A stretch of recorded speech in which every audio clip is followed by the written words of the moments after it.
All right, what's up, everybody? It is now time for your favorite radio show. It's the Kevin and Nikee Show on iHeartRadio. Let's go. Yeah, yeah, yeah, yeah, yeah, yeah. Overdose. It's time for the Kevin and Nikee Show. They gon' have it lit up. Yeah, you know, it's time for the Kevin and Nikee Show. They got the airways popping every city across the globe. It's time for the Kevin and Nikee Show.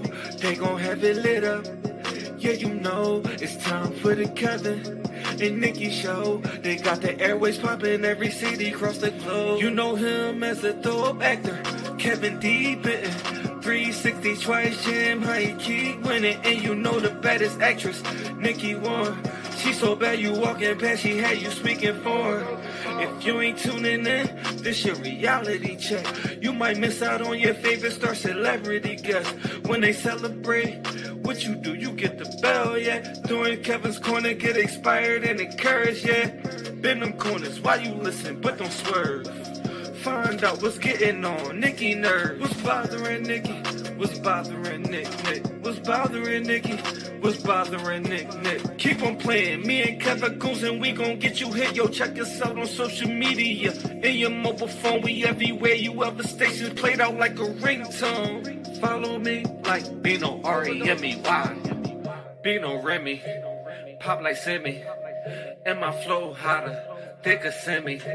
Been doing this since I scraped up pennies. But back to the subject, Kevin Nikee.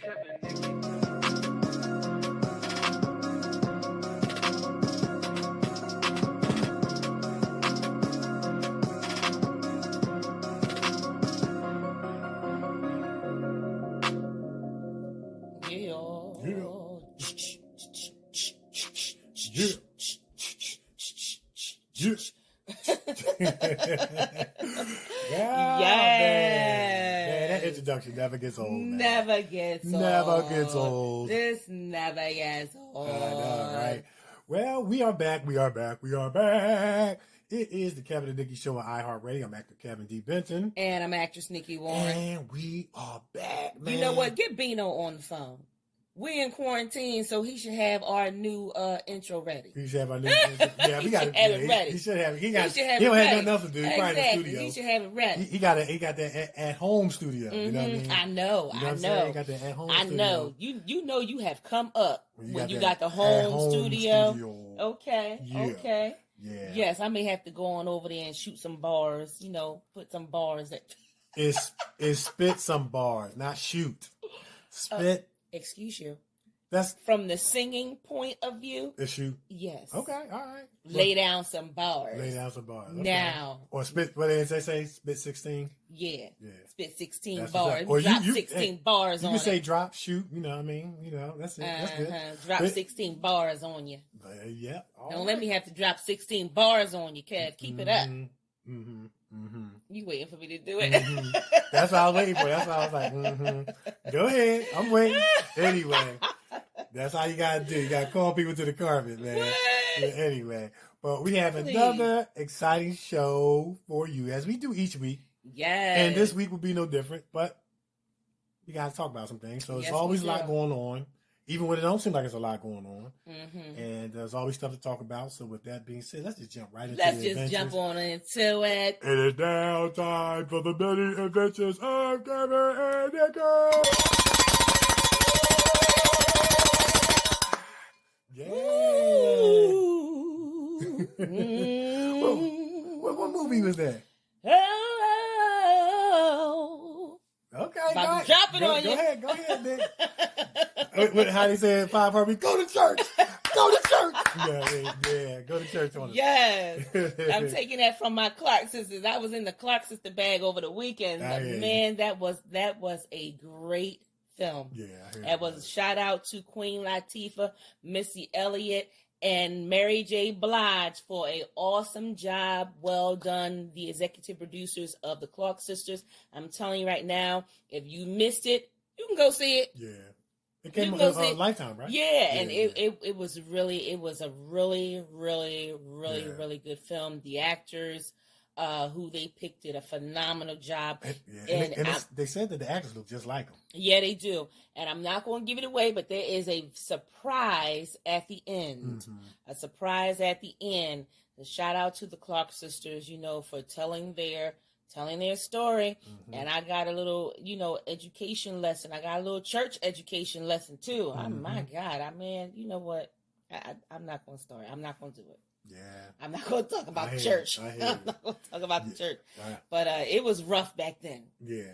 Church man. Was it was rough back then. It was rough back then. It was rough back then. And it's still rough now, but it was rougher. No, it was rougher back then, especially when you were trying to make something out of yourself. It was like if you didn't keep it strictly church, you were looked down upon, you were talked about, man. You were judged, and sometimes excommunicated from the church, man. All kinds of stuff, man. Put on trial in the church, stuff, that kind of thing. And rest in peace, Miss Maddie Moss Clark. She just had a dream and she had a vision of her girls, and I'm gonna tell you, all of them, it was 5 girls, and they all can sing. Not sing, but sang. Right. They all can sing, and she just had a vision of them, singing together and becoming this group that, this huge, which they did, but it did not come without a lot of stuff attached to it. So if you did not get a chance to see it, check it out. Check it out. Yeah. I think that was the type of church they went to was Kojic. Okay. Kojic Church, man. That church strict. Okay, yeah. Yeah, that church was strict, man. Yeah. Living by the law. Yeah. And keeping none of them. You know what I mean? Anyway. I didn't say that, y'all. Anyway, well, holding others to the law, but not themselves. Oh, anyway, let's keep it moving. Let's keep moving. But it was good. Check it out. My hope is that the reality of what they went through in the church doesn't end up being like a stumbling block to those that to be able to say, see, that's why. You know what I mean? And it has that potential, but at the same time, you want to have that level of authenticity to the story and what they went through. So from that standpoint, it's good. Yeah, because when we tell the story all the time about how we got started acting, and I tell you guys that I got started in church, and I told you guys how the first lady of the church that I worshiped at, she was big into the arts herself, and when it was time for me to realize that this is what I want, the acting was something I wanted to do, I went to the pastor and I said to the pastor, Pastor, I want to check this thing out. He said, go ahead. Well, something, but you have one of the positive stories. Yeah. Now, it's some negatives out there. there. Yeah. Now, suppose that would have went the other way, where they would have threw the Bible on the table and said, see, this scripture right here says this, and deterred you from your dream. You wouldn't be the multi-award winning actor that you are today, with a lot more stuff on the horizon. Yeah. You see what I'm saying? And it's just, we had to be careful, even without the Bible, without the church, what we speak into other people's lives, but then especially from the standpoint of the church, because I thought we were also, called to go out and exert our positive influence in whatever arena that we operate in. As they would say in church lingo, God calls you to operate in.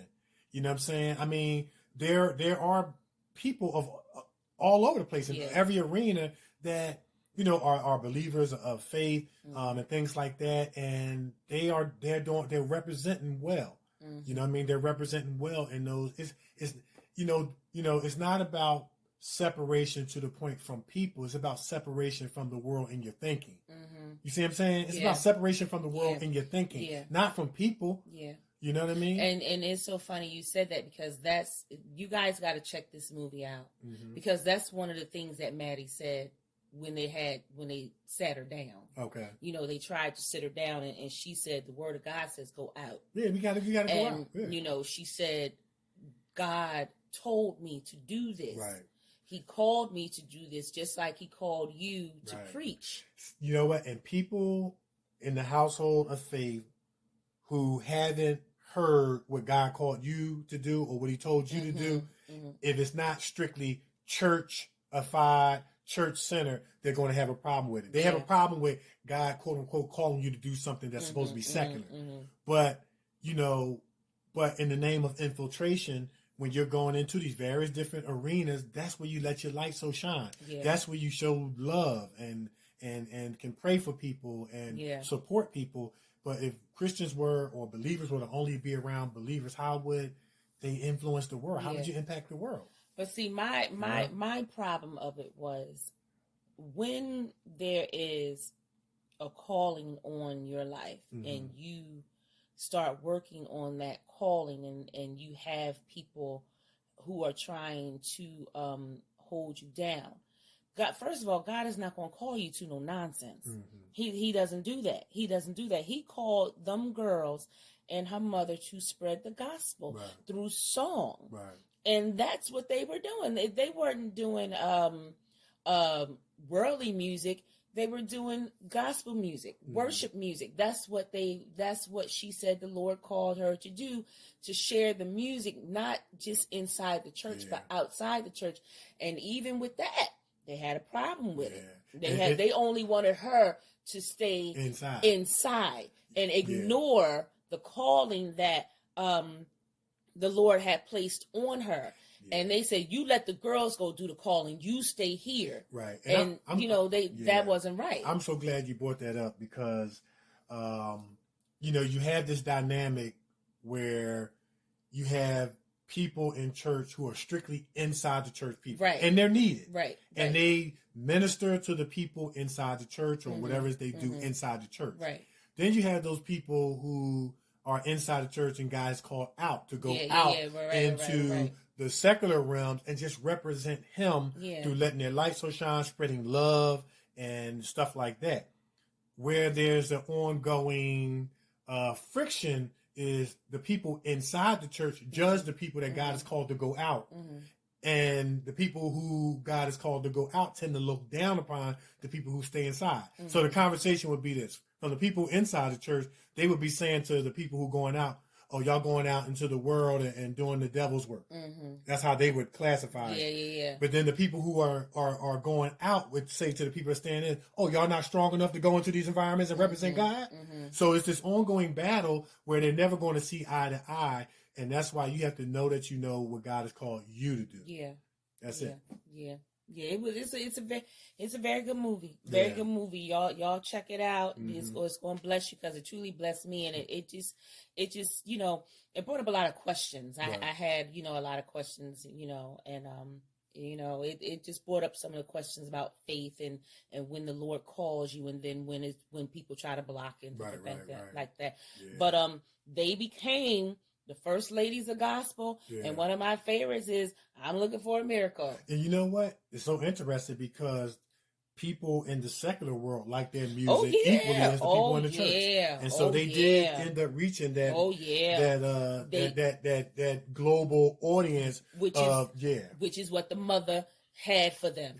Miss Maddie, which is what she had for them. Rest in peace. And it was a good movie. And the thing about it is, it's like you get to a point, and this is why a lot of people walk away from the church. Like, it says in Doctrine and Theology that in the latter days, it's going to be a great falling away. Well, some of that falling away is going to be because people are getting pushed away. Yeah. And the reason why a lot of people walk away from the church is because they don't want to they're fighting the devil, for lack of a better way of saying it, every day, and you got to fight the church too. Yeah. And you start to say, you know what, I can't do both. Yeah. You know what I mean? Because you're going to have to fight the devil in terms of temptation and all that stuff. But then when you got to fight the church, which is supposed to be your lifeline, you start doing a process of elimination and saying, you know what, and you just kind of move forward with what you feel that God is leading you to do, and you do it like that to the best of your ability. Yeah.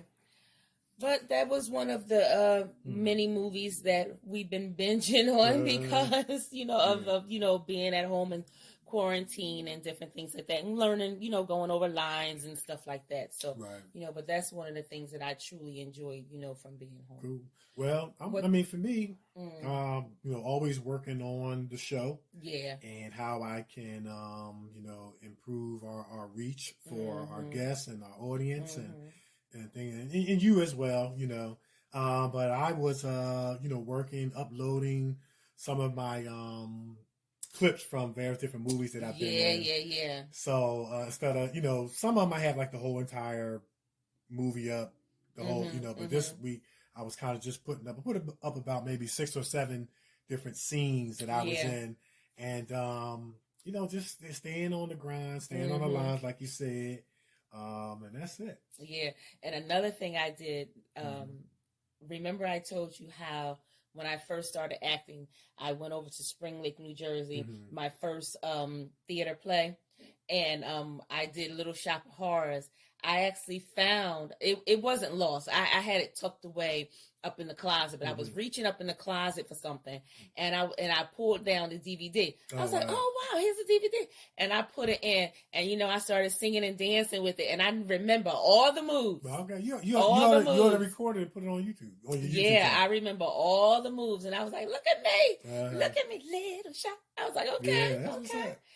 So that was one of the things that I did too. I enjoy watching myself on TV. I don't know about anybody else, but I enjoy it. I look forward to it. Every movie I see, every movie that I'm in, I enjoy watching. And I enjoy pointing myself out. There I am. I enjoy it. Enjoy it. Absolutely, it's a great feeling, to be able to see yourself up on the big screen on TV. Man. It is. It is. And it's a great feeling when you get that phone call. I seen you. Right. Oh, yeah, it is. Yeah. It is a great feeling. I enjoy it. Yeah. I enjoy it. Yeah. So, so that's about it, man. That's it? Yeah. Just, working from home. Yeah, working from home. Working from home, but still staying on the grind. Yeah. Staying on the lines. There's a lot of things that you can do as an actor at home. You know what I mean? Where, you don't particularly have to be on set. Though we're looking forward to getting back on set. But just preparation, the things you can work on. Because there's so many components of what it means to be an actor. And we kind of talked about that when we had Mike Provenzano on. Yeah. You can do workouts right at home to stay in shape. Then there's the marketing, there's the administrative, there's the craft, there's the lines, there's the, pulling out your best headshot, tightening up your resume, and that was another thing, we were kind of working on. Resume. Tightening up the resume and, those websites where you got to put in all the information. Oh, my goodness, yes. Oh, my goodness. It's a headache, but we got to do it. Yes. You know what I mean? Oh, my goodness, it's a headache. And then you got to go look at the bars where it says, this is done 100%, this is 100%, but this is 0%. Okay, so I got to do this part, Oh, my goodness. So, Goodness gracious. That's part of the, that's part of the many facets and components of being an actor and an actress. Yes, it is. You got to love it. You know what I mean? So, all right, so, I think, we're going to tell them where they can find us? All right, so, listen, you can go to YouTube. Check out our YouTube channels. Like, we upload new stuff, new clips, new scenes. Check them out. You're going to really, really like them. Actor Kevin D. Benton, actress Nikee Warren. Then go over to Amazon. Check out Revelation Blue. It's a cop story, just battling between doing right, doing wrong, and find out what decisions that he makes in Revelation Blue. And it's a series, so check it out. Then we got Single and Anxious. A lot of love, lust, lies going on. I'm in season 2, 5, and 10, and I play Ronald, and I'm trying to deal with my own personal issues, health concerns, and all this stuff, and rear my daughter to make good decisions in the midst of all the drama that's going on out there with her friends. You can check that out.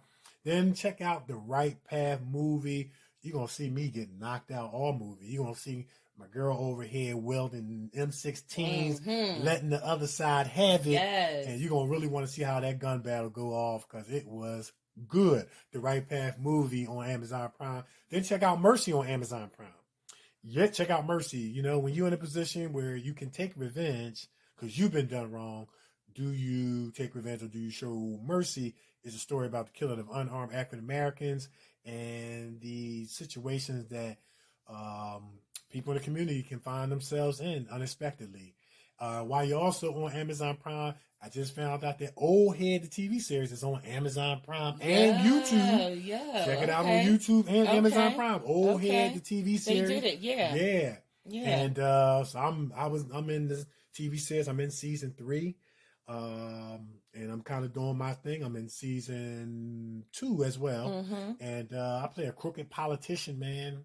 But for some odd reason, I do love the kids. Yeah. But then I'm back to my crooked ways. Don't ask me how I got my mink coat. Just watch it and find out. Yeah, he loves the kids and the liquor licenses. Liquor license. You want them liquor licenses? Every time I see you, Mr. Big, you're talking about the liquor license. Liquor license. It's like, well, you get me, help me win this mayor election, dump liquor license in your pocket. Yes, he loves the kids and the liquor license. Liquor license. Wow. Yeah. So yeah, you're gonna really love those scenes. So check that out. And then while you're on Amazon Prime, check out Emergency Landing, man. Find out what happens when relationships go good, bad, and sometimes ugly. You're going to see me and your girl over here in there doing what we do best. Putting on our acting performance that you're going to really enjoy, along with a good storyline. What else we got on Amazon Prime? The Covington Witches. I think it's 1 season up there at least. Yeah. Right? So season 1. And, Nikee plays the mama witch trying to hold the house in order, and nobody's getting along, but everybody casting spells and stuff like that. Everybody casting spells. Anybody getting along. Everybody getting along. So Nick plays the mama witch is trying to hold everything together, and so she might have to cast a few spells on all the the young witches. Yeah, make them sit down. Make them sit down or get along. One or the other. But check it out on Amazon Prime, and then go over to the Stars Next. Check out Jason's Letter. Yeah, another good movie. Star-studded cast, the killing of unarmed African Americans, and the remedy that a young boy comes up in middle school with a research paper, and he does it by way of statistics of what could cut this down and or eradicate it. You're gonna see me and Nikee in there playing parents in the detention scene, and man, we have to resort to traditional parenting skills to get our kids to act right. And you're going to really enjoy it. Anyway. So check out that on Stars. And then they have on YouTube the Recession web series. I'm in season 1. They're gearing up for season 2. You're going to really, really love that. So check that out. And, we have some things coming to a theater and or streaming service near you that we're going to be keeping you abreast about. We got 2 horror movies coming up. Yes. That's going to be fantastic. Yes. And I'm telling you, it's going to be fantastic. You're going to really, really enjoy it. And when I saw the clip of the one, I was like, I think we got a hit here. Man, listen. And then when I heard about the script of the second one, I was like, I think we got a hit here. You know what I'm saying? Not just that, but that thing is going to be bananas. Yeah. The costume for it is crazy. Yeah, that thing is going to be bananas. Yep. And so I'm going to say this, though. Even though productions have been on hold, directors, actors are in the lab. Trust me, working and preparing for this thing to be over, and how we all going to move forward safely, but how we going to move forward efficiently. So we're excited about that. So check us out. Check us out. Continue to follow us, go with us, flow with us, show with us, glow with us. Hey, we're going to keep going, man. You guys encourage and inspire us. That's right. That's right. All right. So are we ready for our special guest? And you know what? Before we, kind of pre-introduce our special guest, it's going to be a Fast 8 soundtrack. Yeah. It's going to be a Fast 8 soundtrack because our special guest is connected with Fast 8. Yeah. Yes, he is. All right. So you know what? We going to take a break? Yep.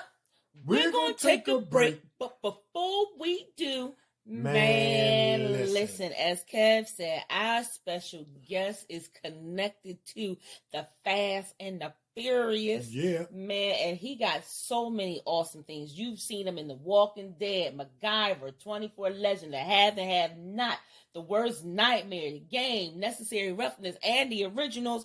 Man, I'm telling you, just hearing how he got started and his experiences of being on set is going to blow your mind. I'm telling you right now, don't go nowhere. It's the Kevin and Nikee Show on iHeartRadio. We're everywhere. We'll be back. Mm-hmm.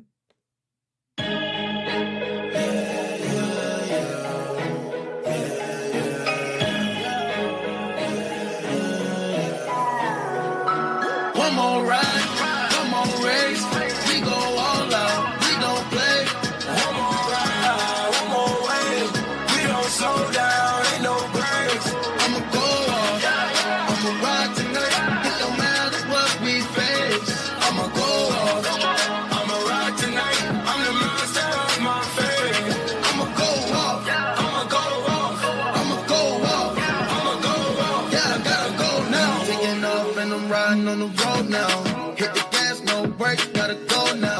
Put my life on the line, yeah, it's on me.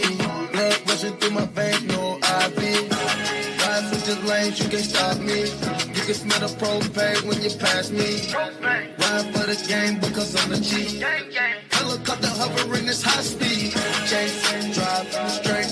I'ma race to the cake. Flame on it, no change on me.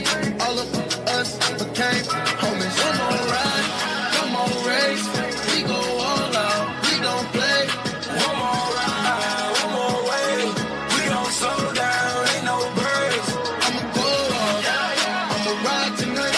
It don't matter what we face. I'ma go off, I'ma ride tonight. I'm the master of my fate.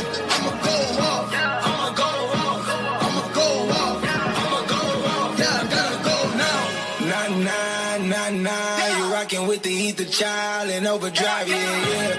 I-5 to I-9, we go all night. Double low speed, double low shift. I hit the 4 gear, hope I don't drift. Souped up cars all around me. Hot boxing at a high speed. Wine lady driving, bad things on me. One more time on the road. One more time before we go. One more ride, one more race. We go all out, we don't play.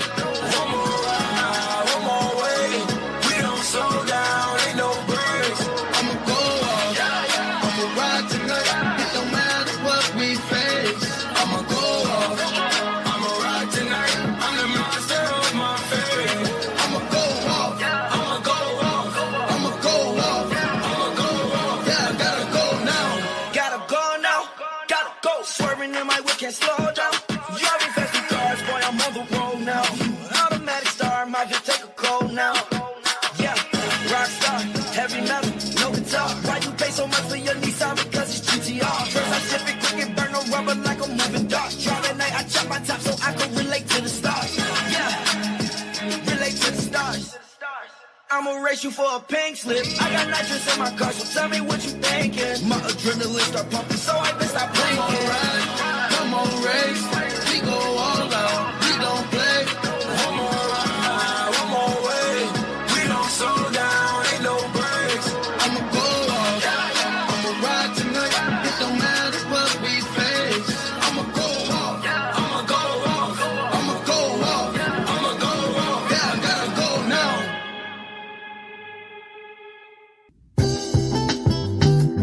Satisfy your sweet tooth with some tasty treats from the Brownie Shop. Fudge cupcakes, sweet potato pie, freshly baked bread, homemade ice cream, creamy chocolatey brownies, and much, much more. Check out their full menu on Facebook Brownie Shop or Brownie Shop 2019 Instagram. Get your next dessert from the Brownie Shop. Your sweet tooth will love you for it. Urban Elite Beauty LLC is an online urban beauty supply store that serves both men and women in urban communities. Our goal is to provide quality beauty solutions for our culture and community. Most importantly, we want to instill in our friends the importance of loving thy hair, loving thy skin, and to love thyself.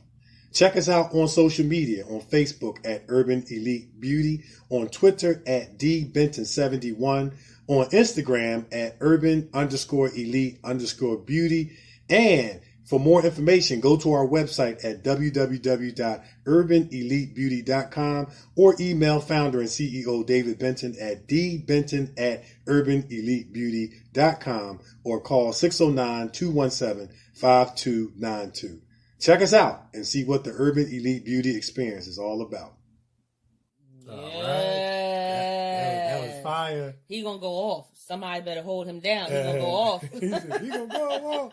He gonna go off. He gonna go off. He gonna man. go off. Listen. Man. We don't want him to go off. Uh-huh. We want to keep it safe. That's it. That was fire though. That was Yeah. fire. The sound, I'm telling you right now, the soundtrack to all of the movies, like I said before, is just straight fire. Yeah. It's just straight fire, and I love how they, the rappers and the singers, they come out together and they collaborate. I love all of that. And Love then all of that. to be able to be a rapper and get your song on a Fast and Mhm. Furious soundtrack. You made it. Mhm. If you didn't before, you made it now. You know what Yeah. I mean? So Yeah. so Very, very, very good. one of the most successful franchises in Oh, movie yeah. making history. Yep.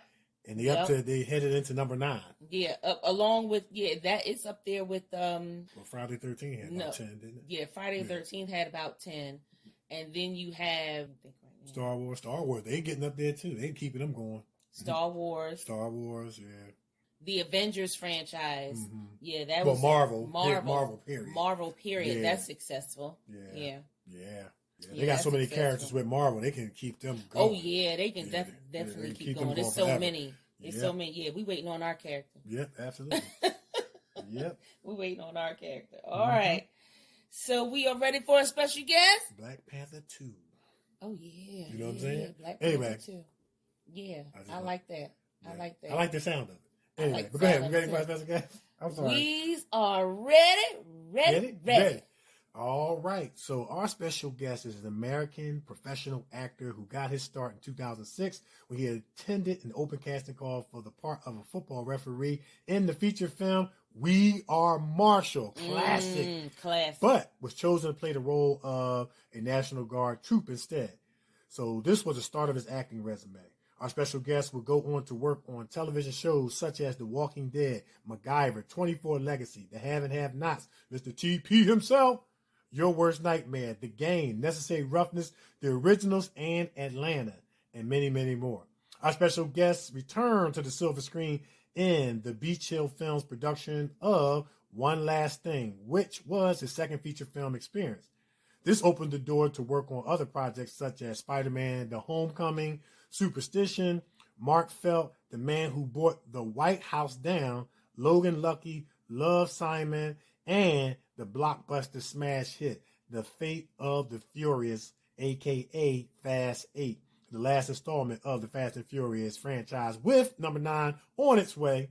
Our special guest is also involved with several independent films, which has been submitted to various film festivals. Our special guest is a consummate professional who is dedicated and committed to all his roles, and more importantly, is appreciative of all the opportunities afforded him. He's also a Navy. So we thank him for his service. And who are we talking about? None other than Mr. Roy Coulter.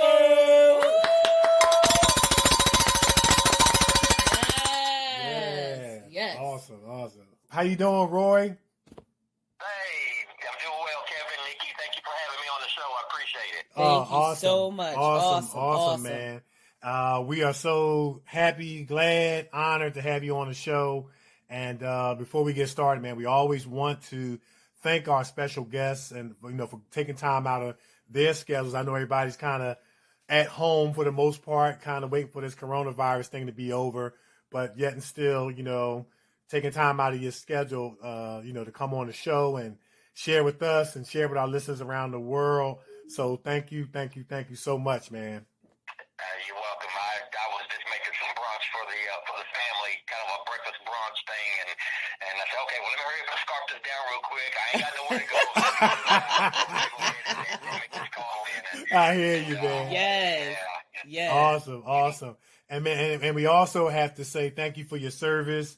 We know you served in the Air Force? Correct. Yes. Thank you. Yes, thank you for your service, man, and we really appreciate that.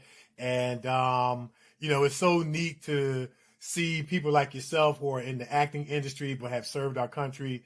And it's one of those things where, acting has its, place and purpose, but the fact that you guys protect our borders is why we have the liberties that we have to have the lives that we have and do what we do. So we want to extend our thanks for that too, man. Absolutely. Yeah. Absolutely. Oh, thank you. Yes, it was an honor to serve this country. I appreciate that. Awesome.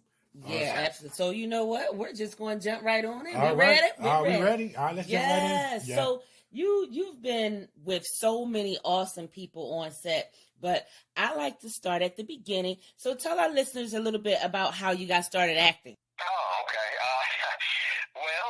The love of acting for me really started by accident. It was back in high school.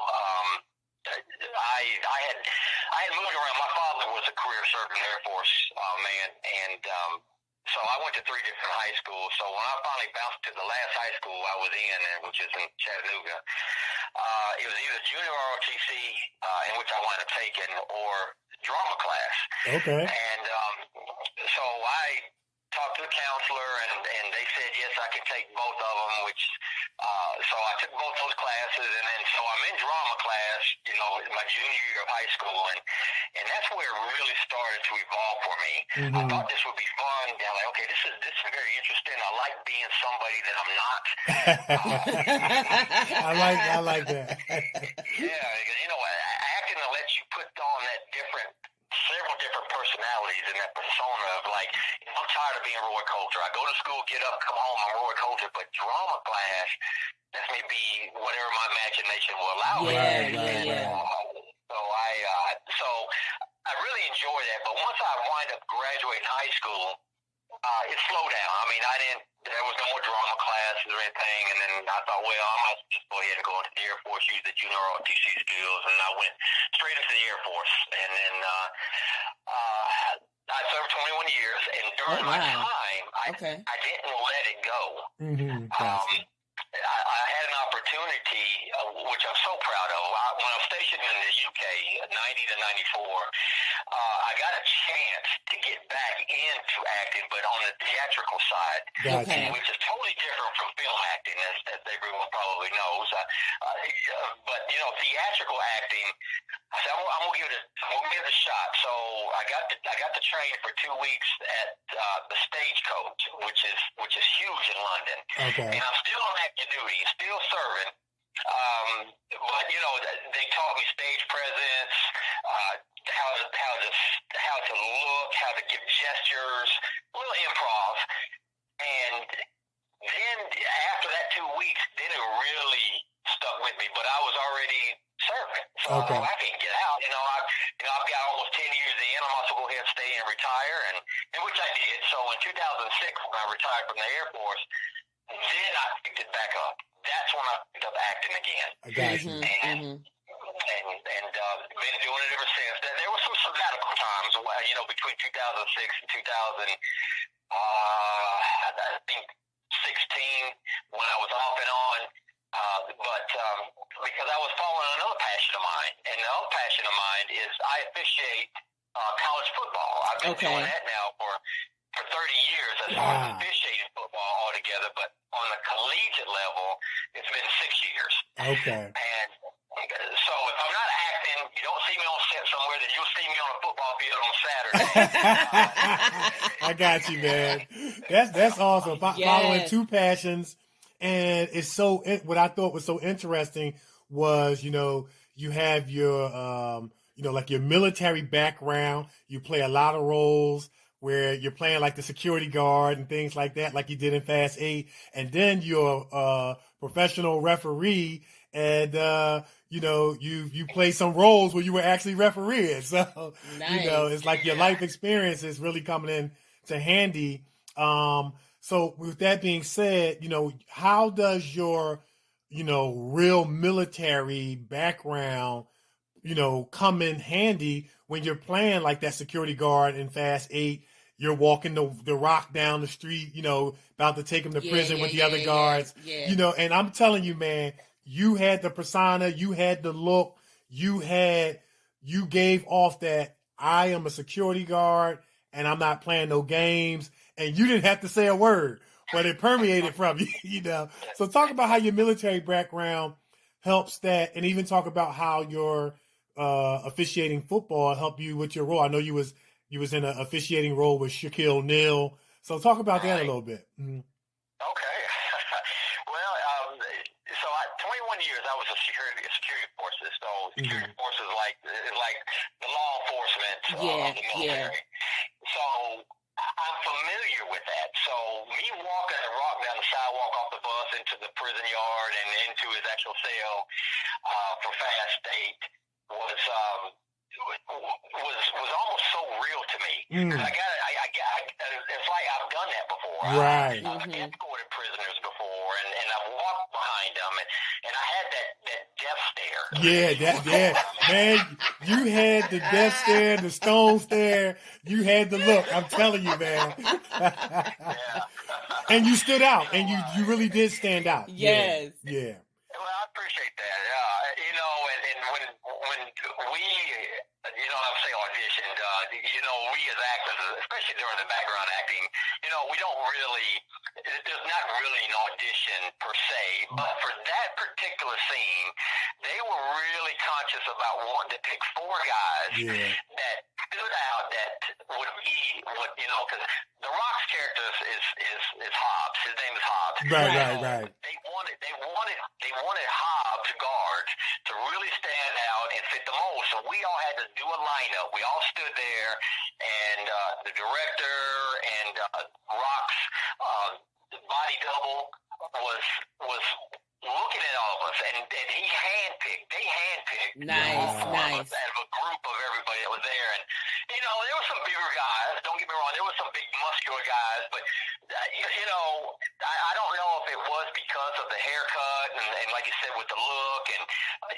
so I was instantly picked out, and which I'm so grateful for, because it was a lifetime opportunity to do this. Got a chance to talk with him a little bit, Kurt Russell, and then Jason Statham behind the scenes. So to talk to these A-lister actors, is for an actor myself that's trying to get to that time. Right.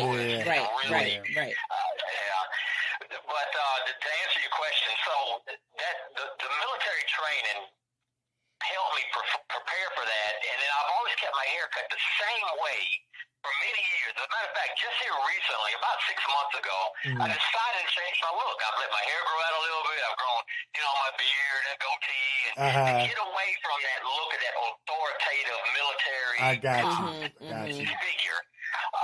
So I can try something else, because that's what I'm so used to. Right. And the agency I'm with, the East Coast Talent Agency, they recognize that. They know that that's kind of my strong build, and I'm okay with that. Right. If they want to select me for auditions for that, I'm more than happy to take it. And so as far as the officiating, that's how I really got started back in 2006. Right when I retired from the Air Force, the film We Are Marshall, about the team, Marshall University. A classic. So they were holding an open audition call in Atlanta, and they were looking for football officials.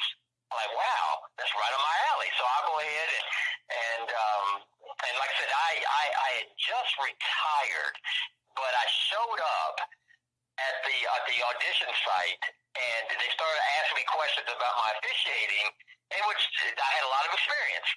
But then they started talking about military. They said, you look like you're military. Have you ever served? So I went on to tell them about that and explained that they're like, well, you know what? We want you to be a National Guard guy during the scene when the aircraft crashes in the field and all the townspeople are running, and you're going to secure the accident scene and all that stuff. So me going to try as a football official didn't work out. So I wanted to be back to the military. Right. But I've always used, when anything comes up with football, like Necessary Roughness, the game that was on BET. I was on both of those series as a football official. So I sent the pictures of me and my uniform, and they really wanted some real life officials that didn't need to be coached on. Right. And those were fun. We shot that back in Atlanta, the Georgia Dome, before it became Mercedes-Benz Stadium, and had a good time doing that. And then, which prompted me to do the Amaze commercial with Shaquille O'Neal. He was promoting a contest, basically. The more money people would donate, get a chance to win a party time with Vegas with Shaquille, have a good time backstage with them, or whatever he was doing. But all the money was going to Sega Strong Foundation, the Sega Strong Foundation for leukemia. And so I got contacted, and they asked me would I be willing to be a basketball official, in which when I first started officiating back in 1988 is when that was the first sport. Basketball, so I've done it for a couple years before I went into football, and so I said sure, and jumped on set with TBS, met him downtown in Atlanta, they were shooting TNT basketball. It was a Tuesday night basketball game. So right at halftime, when he was on air, right at halftime, he leaves the set, runs down to where we were at. We shoot that scene, one take, no retakes, nothing, nobody messed up. We just did it. And then 10 minutes later, he got up, shook our hands, and, autographed some basketballs, whatever case, and then he rolled on back out the set, back on TNT. That's awesome. Wow, that is crazy. That is awesome. That is crazy. Yeah. Wow. Yeah. And then I also see that you were on the Have and Have Nots. Yep, Mr. TP. TP. Yeah. How is that? Well, that was really great. That, as far as being, I'm gonna give the quotes in the air, being starstruck, walking out on, going to the set and seeing Tyler Perry for the very first time. Number one, he's a big guy. Yeah. When you see him on TV, it's like, okay, well, he looks tall, but no, that guy's big. Yeah. And so I'm trying to think how I submitted an audition for, but they picked me to be a Secret Service again because of the look of the, how I carried myself. I said, okay, that's great. So season 5, I wind up going. It was a recurring role, and so I got a chance to be out there several times, and I've really enjoyed it. I had a great time out there with those guys, and the first time that Tyler Perry walked by us, and we were in the holding. I don't want to say holding cell because that sounds so prison. Right. We're in the holding room, and we're all just kind of sitting there, minding our own business, doing whatever, talking quietly. And he walks by, and this was the first time I got to lay eyes on the man, other than seeing him on TV. And he walks by, and he does the old Medea, hey, how you doing, folks? And I didn't do it that well, but and everybody was like, oh wow, and he walked on by, kind of sauntered on by us and went on set, and we're like, wow, that's Tyler, man. And, Yeah. so it was really great, and I get called by them quite a bit to come back out and do other opportunities. Well, on other shows like the other show we had, if Loving You Was Wrong. Yeah. Yeah. So I went out there a couple of times as a police officer on set. Didn't get used, but I guess for those particular scenes they didn't. They cut it down to whatever they wanted to use, but it was a great chance to be out there with those guys again on that set. And then what's funny about that is this was done over at the old Fort, what's the name of the fort? I would say Fort Gillum, but Atlanta, but off of Lee Street in Atlanta.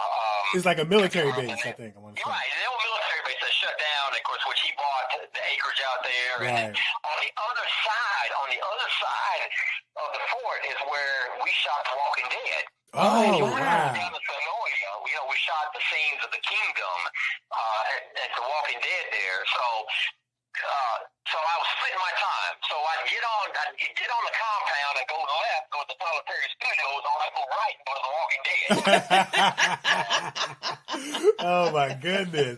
And this is fantastic because Nikki and I, we had the opportunity to do one episode, one scene of If Loving You Is Wrong, and the military base looked like you're entering a Disney park. It does. I mean, they had the welcome center, then you go around the little circle, they had the security, and the sets, like they had this set where it was like an actual neighborhood, and it looked like a real neighborhood. You know what I mean? And I mean, I was the same as you, man, to see, and I'm sure Nikki, I speak for Nikki as well, when Tyler Perry walked by, there's that little kid in you, that fan in you that wants to be like, there go Tyler Perry. But you got to hold it all together and be professional. And so Nikki played an inmate visitor. Yeah, I was visiting an inmate visitor, and I played a detective sitting at the desk, acting like I was working on a case. And he was right across from me. I mean, no more than about 6 to 7 feet. And I'm telling you, before he said action, I'd be lying if I didn't say I wasn't looking over there because, it was, this is an icon. This is somebody who, like you said, we see on TV and it's like, oh my God, I'm in the same room. I'm on the same set. Yo, he just walked by me. So we sharing that fascination. We sure do. But while we're on the subject of Walking Dead, you made that right turn. Was it left or right? Right at the traffic, that little circle that we're talking about. Right. Right at the traffic stop. You hanging right over Hanging there. right. Okay. So talk about your experience on The Walking Dead. Yeah. Someone came to me by accident because a lot of the postings that we saw about Walking Dead, and I was on there for season 7 and season 8, so a total of 4 episodes. Wow. And when they were doing posters, it was disguised. They didn't say what they were filming for. It just said, we're looking for these people to play these particular roles. If you're interested, contact. And like if you ever look for all the different roles, and I know you know what I'm talking about, you'll see the breakdown. Right. Who is it being directed by, the production title, and blah blah blah blah. But this one wasn't. Okay, I don't know what this one is, so I'm just going to take a chance and submit. And then when they wanted pictures of me, like if I had any type of military uniform, and we got submitted. And next thing I know, I got called in to go to Tyler Perry Studios, but again to go to the right. And I still have no idea what this was for. And I get to that gate shack. And I said, I'm supposed to be going here at this time. And they said, oh, okay, okay. So you're going to the Walking Dead set. I'm like, what? He said, what? Yeah, I'm like, okay. So I was so ecstatic. So when I took that long, windy road on over to the set, and met with the casting directors, and they said, okay, well, we want you to play a Kingdom Guard, for one of the new kingdoms that's up and coming. And I'm like, okay. And they told me basically right off the bat that if I played it right, then chances are whenever they start to talk about a huge fight scene that would later come on, which I think was late. I think it was late in episode 7 or early 8. There's going to be a huge fight between the Kingdomers and the Saviors, O'Negan Saviors, and there will be a lot of folks be killed off. But I could probably stick around if I played it right. Okay. The pressure. The pressure is the pressure's real, on children. you. The pressure's really. So I made sure that some of the scenes that I can be seen. You can see me walking. I'm at the entrance of the gate, letting Carol, playing Carol, one of the stars of the show. I'm walking in, and then some other scenes where the main cast members, the lead characters, are standing around. I'm kind of within arm's reach from them and walking by them. But I made sure to stay away from the battle scene so I wouldn't get killed. Yeah, there you go. Yeah. Right. So I don't know if it was a hint to me, so I made sure that I would not be found in those scenes, so which allowed me to stay on my character. And then I think season 8-1 and 8-2 was the last that I did The Walking Dead, and they introduced a new group of people, the Whisperers, and then I auditioned as a character for a scene that was going to be a supporting role, but they found out that I was already on set as a Kingdom Guard. Right. They didn't allow me to come back because it would be kind of a conflict of interest. So I never got to go back to The Walking Dead. Now, the only time I could probably do that is if I go back as a Whisperer and wear one of those ugly masks. Right. Yeah, that's awesome. Yeah, that's awesome. Now, when you were in Fast 8, I mean, you got a lot of screen time.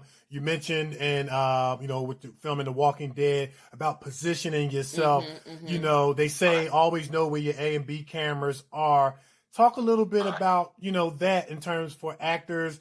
When you're on set, maybe positioning yourself so that you can get that screen time within the scope of the director's vision, of course. Right, yeah, definitely. I've been on set on several sets where I've seen some of the newer guys, and I'm not trying to sound like I'm a veteran of this, so please don't mistake me. You know, I'm a late bloomer in the game. I'm 54 years old. I'm trying to get there. So every little step is a baby step along the way. But you know the newer guys when they come on set for the very first time, other than those that have been on set before. Mm-hmm. And I've noticed a lot of guys that were doing that. They were so conscious about where the camera is, and they really wanted to fake the funk. Right. On how they were, on how their character was. And I tell you what, Tyler Perry was quick to notice that too on a couple people. And that happened. And I'm not trying to jump from one program to another, but if Loving You Is Wrong, when I was out there on one particular scene, one of the police officers didn't look natural talking on the radio, pretending to talk on the radio, and he was really looking at the camera, or trying to find the camera, and then talking into the mic. Well, Okay. And cut. Hey, you can't do this. Why are you doing this? Don't look at that. Act natural. Right. Pretend that it's not there. And so anyway, so going back to Fast 8. There was two cameras that was being shot on the scene, particularly when we're coming off the bus. When we're actually escorting the Rock off the bus and walking down that long sidewalk. It's almost like the Green Mile, that last mile step before you go into the death chamber. Right. And that's how I felt when we're walking down that sidewalk. So we had a camera that was basically in the air, that was shining down on us, and then we had another one that was almost at ground level, and or eye level really, and then the director basically said that he pulled all four of us to the side and said, "Hey, listen, guys, this is what you're going to do. There's going to be cameras. There's going to be panning along with you, but just walk him down the sidewalk and stay focused. Don't look, don't pander your head around. Just walk to the, And so, and that is important because these guys, these directors, and even the A-lister actors like Kurt Russell. I mean, he's a consummate professional. Yeah. He's been around the game for so many years. Yeah. Big Trouble in Little China. That's one of my favorite ones. Yeah. So they're aware of when people do this, and we as the actors might not think, just a little look and turn to look at the camera, they're not going to catch that. Yes, they will. Right, yes, they will. Yeah, they will. Yeah, because the look on your face was crazy. He didn't blink. Yeah. He didn't smile. It was straight ahead. He reminded me of those guards that stands outside the Queen's house like they're not supposed to move at all. Just stoic. You can go up there and try and mess with them. They don't move. Your face was just like that. Yeah. Well, all right. So you promised me to tell you the story. So I'm going to tell you the story because I tell the story quite a bit when I talk about Fast 8. So if you recall, so the Rock is chained by his wrist in front of him. So he's handcuffed, and he's also chained at the ankles. Right. And then there's a long chain that is falling behind him on the ground, kind of like a tail, So, he's walking kind of staggered with his legs spread apart, kind of swaying back and forth as he's walking because, again, the chains are keeping you from taking a normal step forward. And once we got ready to walk into the compound, again, we're outside. Once we got ready to turn and go into the compound of the jail, I get directly behind him. And all of a sudden, I step on that tail chain. Oh. And he goes to walk, and then the tension stopped him from walking, so he trips forward.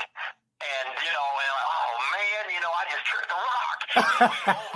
Wow. We go behind the wall. Yeah, and then everyone's quiet. It's still filming outside. There's a scene with Kurt Russell is still talking, and we're away from everybody. So we're all standing there quiet, and I'm standing there, and I got my head down. And the Rock is directly in front of me, and I can see him looking at me with that stare. And I'm like, oh, my God, And so all of a sudden, you hear the director outside of the compound away from where we're at. He says, cut. And then I look at the Rock. He looks at me. And I throw my hands in the air and I shake my head back and forth. I said, man, I'm really sorry. This big guy, and I'm 6'4", and I'm not like you, Kevin. I know you're 6'8", so you're a big fella. I'm 6'4", and the Rock is 6'5", so so he walks to me, and he looks, and he said, "Hey, it's all good, bro." And he backhands me on my pectoral, up on my chest. I'm like, "Oh my God, this hurt." I know. Oh man. That didn't make the scene. Luckily, that didn't get sawn, or seen by anybody. So Right. I had to reshoot that. But I felt really bad. I hear you, man. That's that. Wow. That man. Listen, that's. I mean, I know it wasn't funny at the time, but that is that's a neat story. Kind of looking back now that it's over and the scene turned out great to be able to tell. That have made that connection with The Rock, man. But I know I probably would have been scared, like, oh my God, is this dude gonna pick me up and toss me? You know what I mean? Wow. Exactly. Yeah.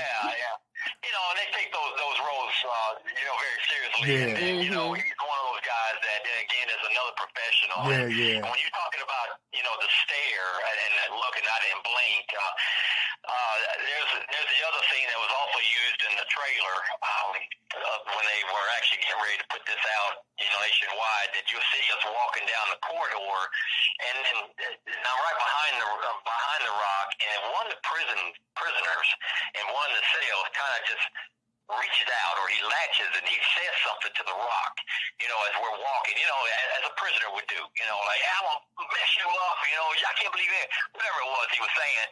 But it happened so instantaneously that when he did that, I looked at him. I looked directly over at him, which looked like a natural move. Right. That was with me. The other three guys continued their walk, with their heads straight. But because I was closer to the cell, and when he did that, I had to glance at him like, who you reaching for? Right. And which I thought, and again, it goes back to the natural abilities of where my background was. I knew to do that. Right, gotcha. Because it wouldn't have looked real had he done that, because you could see him do it on camera, and for me to just continue to walk. Right.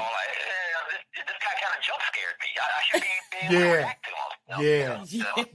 And Roy, I'm so glad that you shared that, because there's the old slogan that, they say in acting, me and Nikee always kind of recite on the show, don't get caught acting, actor. Yeah. And so what you did wasn't acting, it was like a natural response, whereas, the other guys were told to, hey, look straight, be a soldier, blah, blah, blah, blah, blah. And, yours came off very, very, natural, and your background had a lot to do with that, man. Right. And it came out, the scene was great, man. It really was great. And I like when he picked up Clint Eastwood's son and had him pinned up on the wall and stuff, and y'all guys looked like y'all were about to move in, and it was just great. It was a fantastic, memorable scene. It really was a memorable scene that stuck out. And of course, The Rock's in it. Yeah. But everybody, all four of you guys did a phenomenal job. But I have to, and I'm not just saying this because you're on the show. You stuck out. You really did. You stuck out. Yeah. When he picked him up, they didn't flinch. They didn't do nothing. They just looked. I was like, wow. Wow. And then you were on the originals. Talk a little bit about that. The originals. And again, it's going back as a correctional guard. Okay. And I got a story about that one. Go ahead and tell it, man. We shot that down in Griffin, which is more southeast of Atlanta, and it was beautiful sight. It was at some large mouth of a creek going into a river, but it was so beautiful, so serene, and it was on a countryside road. And again, they wanted me to be a correctional guard, and the bus that we were in had overturned on this side country road, and we're all laid out on the road, and then the main cast members that are all the vampires had lunch us. They ate us. Wow. But again, because of that, the look, they wanted me to be one of the guys that would be actually in the lab of the main character, and I forgot his name. Forgive me, but hitting by him, and so which was going to be a good facial shot, good scene. And so everyone else was laying on the ground, but they moved me up a little closer to be in the scene, which, you know, again, I really appreciated that. But on that particular scene, the director, she wanted that lead actor to stand up as he's talking to the other vampires. And as soon as he stands up, you know, I'm going to break over his lap because he's chewing on my neck. Right, you know, right. And I'm going to just kind of flop to the side and fall to the ground. Well, we did that scene several times. Yeah. And so what I did, I really tried to be natural with it and pretend that I was really dead and had no movement whatsoever to stiffen up. So as soon as he got up, my neck was flopping, my head was flopping, and it was hitting the ground. It was hitting on the side. My nose was hitting the ground, hitting the log that he was sitting on. You know, over and over again. And this lead actor, he was so nice. He kept saying, you know, he's British. He's like, mate, are you okay? You know, and I'm like, yeah. I said, I'm fine. He said, okay. You know, and you know, he said, just be careful. You know, I trying to talk this British. Right. But you know, I said, I appreciate that. Well, the director had caught wind of that, so she had stopped the whole scene, and she said, excuse me. She said, guard, you know, what is your name? And I thought, oh wow, she's gonna elevate me, you know, she's gonna give me a speaker role, you know, from the life or whatever. And so I like, all right, so I told her my name, and she said, listen, I really appreciate the way you're flopping your head like that when he's getting up. You really look natural doing it, but don't do that. The last thing I want is to be sued on set or whatever. So she said, kind of stiffen your neck as you're falling, because chances are we're not going to show that anyway. We'll show him getting up and then you're moving, but we're not going to show your head hitting the ground. So stiffen up. I'm like, okay, all right. But, you know, Wow. I was really wanting to do the right thing. Right. Come across real and authentic. Right. So, but you know, that was the only one episode. I only did that one episode because obviously I'm dead. You know, I'm maybe a vampire. But, and here you were, you was acting your behind off, man. You know what I mean? He said you look natural. I thought I was in like sunshine. Wow. And I'm like, wow, you know, this director gonna give me she's gonna elevate me, man. I'm gonna be right sitting on the log with my man. You know, we're gonna just talk. But, I hear you. But it's all good. She said, don't do that. Don't do. Yeah. Wow. Yeah, man. That's great stuff, man. To be able to get some of the behind the scenes, stories of what goes on set. And like you said, man, it's always an honor to, be on set with the A-listers when you get that chance, or the leads, and get to interact with them, man. It's always fantastic. Now, you were in Spider-Man Homecoming. Oh, that's my favorite. Now, that's one of our favorite movies. Like, we're actors too, but we're fans as well, man. Talk about that experience, and did you get the chance to meet Tom Holland? I saw Tom Holland from a distance, and now the distance was about 50 feet. He was one of those guys that, almost like The Rock, whenever you're not shooting, if you're not talking to the director or one of the writers, you left him alone. Okay. No one was around him, and that was the case when I saw Tom that particular night. We shot that scene that I was in downtown Atlanta, late in the evening into the wee hours of the morning, and I was a New York City police officer. Go figure. Good look with the haircut, and so they put me in. If you recall the scene, the bodega had just exploded, and Spider-Man, what Spider-Man at the time, is Peter Parker. He sees this on the TV that the bodega, where he quite frequently had just exploded. It was on a corner, on the street, and they put me in a police car with a stunt driver, where we were going to just speed into the scene real quick, and tires squealing, kind of, we're sliding into the scene. We get out, we're gonna rope off the scene. The owner of the bodega comes out, and we talk to him real quick, about what happened, blah blah blah blah. And so that whole scene, probably as little as that was, I mean, that took all night, the early morning hours, and because they were really exploding. They would fire, the fire trucks were out there to really put out the stuff, and it was really authentic. And Tom was on set, but he had just got finished shooting a scene where the ATM machine got robbed and all the thugs, and he went to fight the thugs in the ATM area. Cause it was one of those ATM machines that's inside of a corner building, and it's all glass around it, so you kind of protect it as you walk in. Right. The element. So he was on set, but he stayed out of it because that particular scene he wasn't called into action. So he just kind of basically watched, and we could see him over there, but again, he was by himself. And so we shot that scene, and I don't know if it was really ever used again, because when Peter Parker was looking at it on the TV, it's like he's watching it on TV, so you could just barely see the scene of the bodega exploding. Right. And where we're driving in. But again, it was, Marvel Studios. It was great to be on set for that one. Yeah, man. Yeah, absolutely. Wow. Absolutely. Wow. I mean, if you on a set of Marvel Studios doing crafties, I'm putting that on my resume. I did crafties on Marvel Studios. Lord. You know what I'm saying? Really? Absolutely. Marvel Studios, you best believe it. Really? You best believe it, man. Okay. Yeah. Definitely. And when Marvel Studios came into Atlanta, of course they purchased Tyler Perry's old studios that he had over, I think it was over in Greenbrier or whatever. Yeah. And so I got a chance to eat up in their commissary. And man, I tell you what, you feel like a celebrity. You walk into that commissary when it's lunchtime to eat up at Marvel Studios, man, they treat you like you talking about world class. Nice. Yeah, absolutely. Now, was that where they filmed Black Panther by any chance? Yes. Yeah, I guess. Yeah.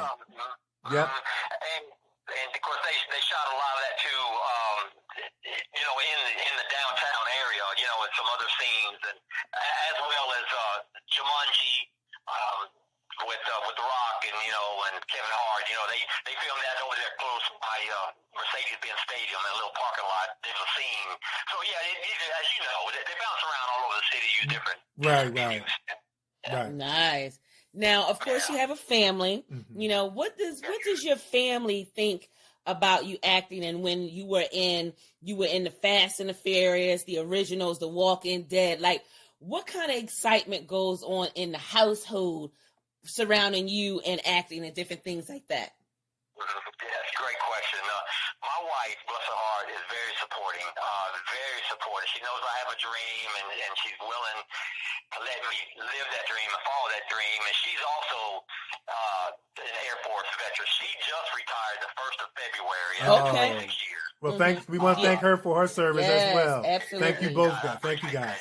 Yeah, I'll let her know that. Yeah. So she was very excited. Me doing Fast 8 was like almost like the pinnacle of the acting career to turn it around for me, because I thought of a time that I'm not going to.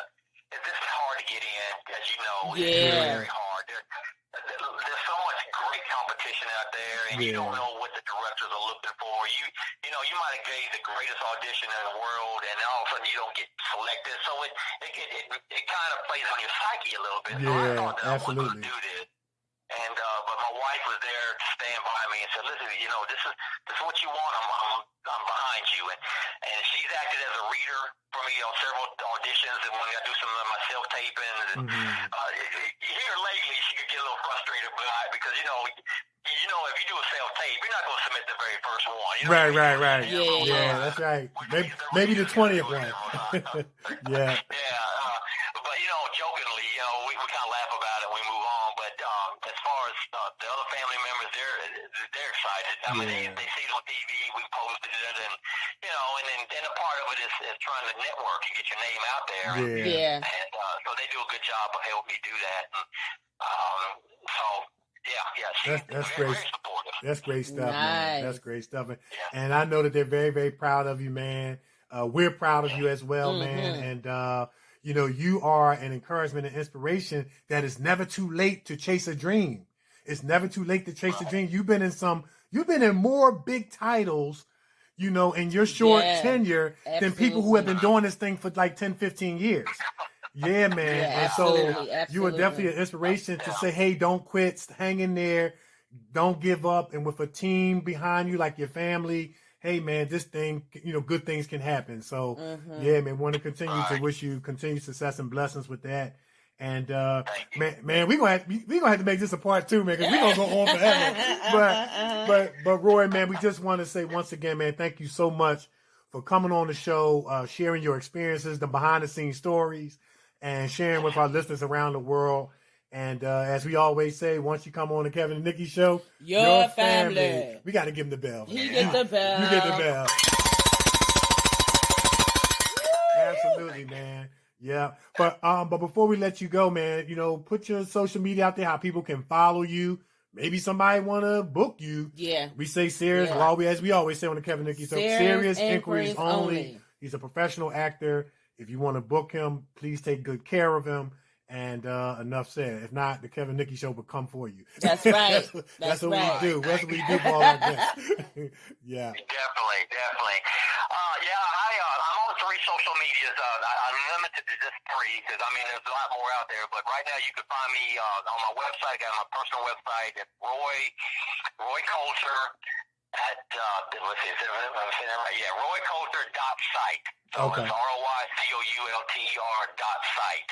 I couldn't get the .com or anything else because that was all gone. So roycoulter.site is my website. I'm on Facebook, and you can follow me on that one, and that's at actor Big RC. So it's actor Big RC for Roy Coulter, and then on Instagram it's going to be at Roy Coulter 65. There you go. Nice. That's it right there, man. Right there. Yeah, well, That's awesome, it. man. Awesome, man. So yeah, man, continued success and blessings to you, man. And hey, man, let's stay connected. And once again, man, we just really appreciate you, you know, coming on the show and sharing with us and our listeners around the world. I know everybody has enjoyed it as much as we have, because you know you watched the movie, you know, in the theater or in your living room, but to be able to talk to somebody to give you that behind the scenes, you took us there, man. Like I felt like I was in the scene. I just didn't get paid for it. But that's awesome, man. Yeah. Wow. Yeah, I appreciate that. Yeah, Most thank definitely, you man. so much for coming on our show. Yeah. Awesome, Well, man. thank you for having me, guys. Yeah. It's an honor to be on your show. Thank you. Yeah, Thank you. awesome. Yeah, well, enjoy the rest of your day. Stay safe out here, man. You and your family, man. And hey, we're gonna have to do this. We're gonna have to do a part 2 at some point. Yes, Yeah. yes. Yeah, looking forward to it. Thank Okay. you. Awesome. I'll be glad to do it. Okay, Awesome. cool, Thank man. you so much. Yeah. All right, All take care. Bye. Now. All right, now, bye. Thank you. Yeah. You're welcome. Bye. Man, Awesome. That was awesome, man. That was That was the awesome, behind man. the scenes. We was getting it, wasn't bananas. we? We was getting the behind the scenes. Bananas, because you don't step on the rocks chain. Oh man. yeah, you don't step on the rocks. You don't step on the rocks. I wonder if he gave him that stare. He said he gave him the stare at first, but then he walked up to him and But said, you know "Bruh, that know that stare that he yeah, give, like yeah." when he don't say nothing, he just cut at the corner of his eye. Yeah. And what's going through your mind at that time? This dude's about to pick me up and toss me across the room. You know what I'm saying? Listen. And for him to slap him on the chest like that, say, "Okay, brother, it's Listen. okay." He said, "Ow, that hurt." Wow. That was crazy. That's just crazy. That was good stuff. That is man. just crazy. Yeah. I mean, come on. I mean, he's in the scene with Kurt Russell, Clint Eastwood's son, Yeah. The Rock. I mean, it don't get no bigger than that, man. Yeah. It don't And get he no got bigger some than good screen time too. that. He got some real good screen got time. some good, Real very good screen time. Yeah. Very good screen time. But Yeah. that poker face though. He had the That face. poker face, man. He had the. He I mean, would not blink. Yeah. He ain't crack a smile. He ain't do nothing. He just Yeah. stood. I was like, It was all. wow. It was all business. Like, Yeah. and that's that's what their training, invokes. You know what I mean? That your face is stoic. You're serious. You're all about business. It's about getting the job done and carrying out orders. Yeah. You know what I mean? It was great, Especially man. when he picked him up and threw him up against that wall. I would have been like, damn. Yeah. And it He looked like ain't say they wanted to Yeah. kind of move in a little Yeah. bit, but you could tell that they were instructed not to, because Not they had to to move, yeah. let the scene go through. But it was great, man. I mean, and it's like I have, and you have, and now our listeners have a whole new perspective on that scene. So now when we watch it again, it's going to be like, Roy took us there, man. That was great, and man. he touched on a lot of important things like we always talk about. It's hard to get up in there. It is hard. It's very hard very hard to get in, and when you finally get in, it's like you have that golden ticket. You know what I mean? You have that golden ticket, and that ticket is very hard to get. And it just seems like it's only a select few that get it. You know, and to all of our listeners out there, who have been encouraged by our special guests, keep going. Keep going. That golden ticket is coming. It's coming your way. Keep going. Don't give up. Don't give up. Keep going. It's coming. And like how he shared, he said, look, I'm 54 years old. And like I said, he's been in some major titles. The Have and Have Nots, Walking Fast Dead, 8, Walking Dead, MacGyver. We didn't get a chance to talk about that. The originals, The Game, Necessary Roughness. Man, he's been in some major titles. And, it's encouraging, especially for actors who may have gotten a late start, or you maybe feel like you're up in age. Because you know how Hollywood makes you feel like you got to be like 25 and under, that kind of thing. And he's a living testament that if you just hang in there and you have a good support team behind you and that a family, and he got that look, and he got the training in the background to play those roles. Yes, he does. And that was great, man. I feel, I'm sure I speak for you. It's just an honor, to have him on the show. A person, he's so humble. That permeated through his conversation. He's very, very humble, thankful, and grateful. But he's been in some major titles, man, and that did not go unnoticed and not unspoken about. So. And he plays football. Well, he coaches, right? Football. He's a referee. He's a college referee. And he even referees basketball. So I play a little basketball myself. In your former life. I was Joan of Arc in my former life. You was Lisa Leslie in your former life. I sure was. I was Lisa Leslie in my former life. Okay, I can shoot some hoops. I can shoot. I can shoot. Don't be trying. You got a little jump shot. Don't be trying to play. You do. You got a little jump shot. I got to give it to you. You got a little jump shot. No, you wait for me to say something smart. I'm not gonna say nothing smart. You do got a little jump shot. I got a jump shot. You do. You got the left hand. You got the left hand. Yes, I do. Yes, I do. I can do a little something. I got you. That was fun. That was a lot of fun. I truly enjoyed listening to the stories. I did too. I did too. I enjoyed listening to the stories. They were some funny stories. They were some funny stories. Funny. Man. And he had a story for every set. Yeah, and that was great. Especially the original. She said, don't do that. Don't do that. Man. Yeah. He was putting on an award-winning performance. That's right. Yeah, man. But you know what I like that he touched on? How we always say, it's supposed to be real. Right. Don't be looking in the camera. Right. Don't overdo it. Don't overdo it. And you know who can catch it? Tyler Perry. Tyler Perry gonna catch it. And like you said, the leads, the A-listers gonna catch it too. They're gonna catch that too. You're doing too much. Don't get caught acting. Don't get caught acting, actor. You're doing too much. Be natural. Stop it. Stop it. And he touched on that. Be natural with it. Take that scene and put it in the natural as if it's actually happening. Like, what would you be doing? Would you be overdoing it? What would you be doing? Remember that video that Nikee Diller, shout out to Nikee Diller, man. What? He sent us, they were filming this movie scene, and this one particular actor was overdoing it. He started breakdancing, spinning on his head. Remember that? Because he was trying so bad to get featured. It was an exaggeration, but they were running. Somebody got shot, remember? And everybody else was running. And he started running and started breakdancing, spinning on his head. I remember that. We got to find that video. That was so funny. We got to find that video. That was funny. Yeah, that was a good one. And the caption said, well, at least he got featured. And then he finally died. Yeah, that was a good one. We got to find that. Yeah, that was funny. That was funny as crap. Yeah. That was funny. Yeah. Oh wow. That was good. That was very good.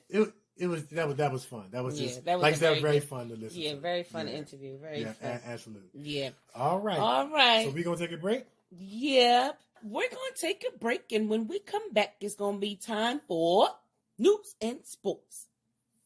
Scholar's professional editing firm consists of a specialized group of academic doctors, editors, and statisticians that keep doctoral candidates moving through the academic doctoral process by providing one-to-one group mentorship and all-inclusive editorial services that produce writing advancements that result in exponential movement. The scholars conduct line-by-line editing, proof and copy editing, university-specific format compliance, and substantive done-for-you services on the following documents: doctoral thesis, dissertations, capstone projects, research studies, research proposals, research papers, and oral defense preparations and presentations. The Scholars Professional Editing Group keep you moving. For more information on editorial services or Doctoral Accelerated Mentorship Program, visit www.thescholarsedediting.com. That's www.thescholarsedditing.com, or contact Dr. Haynes at 281-315-6053. All right. All right. All right. Yeah. All right. So now it's time for news and sports. All right. So in sports, of course, all the professional sports are still shut down.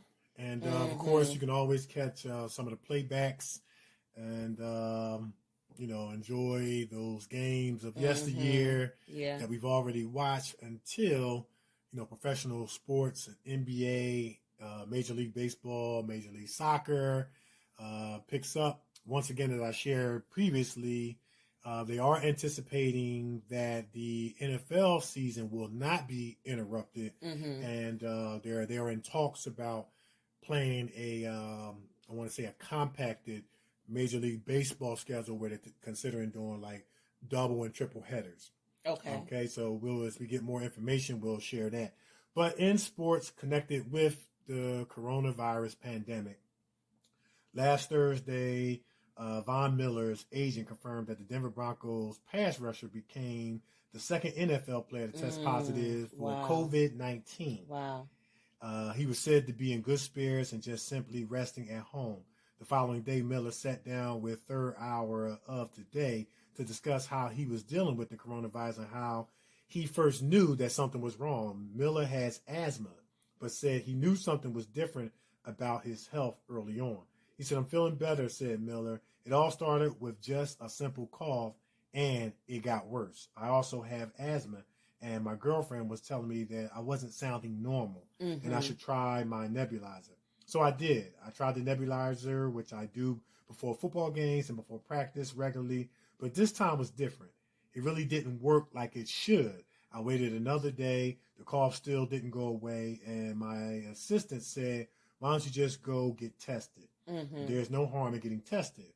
I went down the street and got tested, and 2 days later, my doctor called me and said that I had a positive result for COVID-19. Like many around the country, Miller took the pandemic seriously and was practicing social distancing, but somehow still found himself sick. The 8-time Pro Bowler was more than surprised to hear that he had come down with the coronavirus. He said, "I was shocked," Miller said. "We have been taking this very seriously since day one. I started in San Francisco training where I normally train, and San Francisco was one of the first cities to have a stay-at-home order. Right when San Francisco had the stay-at-home order, we made the decision to come back to Denver. So I've been here in Denver for about 4 weeks now, and within that 4 weeks, I probably left the house 4 times. With all those 4 times, I never got out of the car. It was just to drive to pick up food and come back home. So I really just have been taking it seriously, staying at home. Of course, I had people come in and out, like workers, maids, and people who come in and do the plumbing, just everyday stuff, but it was really nothing crazy. I had a cough, and here we are today." So while the coronavirus has wiped out virtually every sport, it remains to be seen if the NFL season will start on time in the coming months. Miller was asked about playing football in an empty stadium. He said that he would be willing to do whatever the NFL deems are as safe.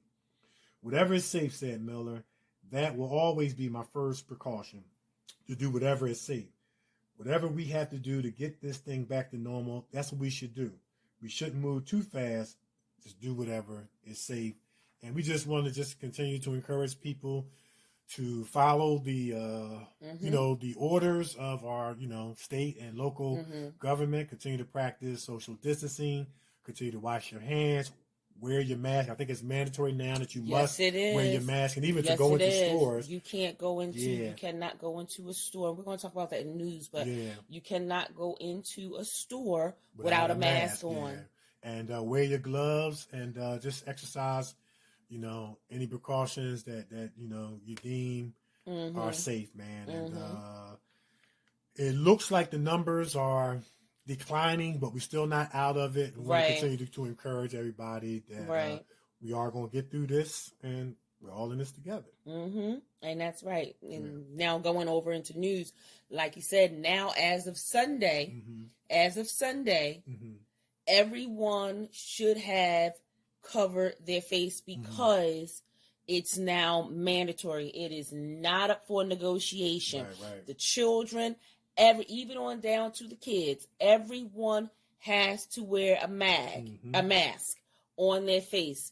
You cannot even come out of the house without your mask. So that happened on Sunday. Right. That was the order on Sunday. Monday, I did see a lot of people, wearing masks. I saw maybe just a handful of people, getting out of their cars without the mask on their face, but getting out of the cars, they had a mask in their hand and they were putting it on to go into the store. Right. So my thing is this. Everyone's talking about how, they want to get back to, our normal lives and different things like that. Well, this is how you do it. Right, this is it. This is how you do it. Yeah. Wear your mask. You are not allowed in the store without it. And now let me also tell you this. According to the CDC, you are supposed to wash your mask daily, right? You're supposed to wash your mask daily in hot water. Hot water, and you are supposed to dry your mask on high heat. Right. Now, I burnt my mask up. I'm going to have to get another one. Because, I hear that heat, they said that heat kills the virus. Yeah, heat kills the virus. Right. So what I did, don't try this at home, children. You dried it on the radiator? I did. How did I know? I took a wild guess. How did I know? I took a wild guess. But go ahead. Part of my mask is burnt, but I still had it on. Okay. Because I only had one. Right. I got to get another one. We got to get you another one. Yeah, I got to get another one. So I have been washing my mask. When I go out to the market, as soon as I come back in, I use a paper towel to take my gloves off. And I take my mask off and I immediately put it in this container that I have just for that. Right. I put the disinfectant, whatever, in there, and I wash my mask and everything. And when I dry it on the radiator. So I got you. And it got burnt. I figured I just had it got burnt. I had that spidey sense, you know what I'm saying? Yes. But you know what? Your spidey sense was tingling correctly. Yes. Don't do that. Yeah. Y'all don't do that. I'm not going to do that anymore. Right. But that's what I did. What were you going to say? Well, what I was going to say, I was driving home past the playgrounds and the rec centers. All the rec centers in Philadelphia, or at least I drove by a few of them, they've taken all the basketball rims down. Wow. And because people were congregating, they're playing rough house without mask on. No social distance was going on. Yeah. No defense was going on either, but they wasn't practicing social distancing. But they took all the rims down, and they're hoping that this will force people to, stop congregating in that fashion. Stop congregating. Yeah. And here's the thing: while we understand the need to get out, the want to get out, the desire to get out, if you do go out, be responsible. Be responsible. Everybody wants to get out the house. You hear people, even talking, "Hey, man, it's just so good to get out the house," But be responsible. Wear your mask, wear your gloves, and stuff like that. And folks, when you are in the supermarket and standing behind somebody, get off their back. Move back to 6 feet. 6 feet. 6 feet. 6 feet. They're all on your back and all this sort of stuff. And, just, you know what? Just ignoring all the rules. Lowe's, Home Depot, and Walmart, you got to get the bell. I'm going to tell you, if you have gone into Lowe's, Home Depot, and Walmart, I'm going to tell you, they got the little markings on the floor. Even the dollar store, you get the bell.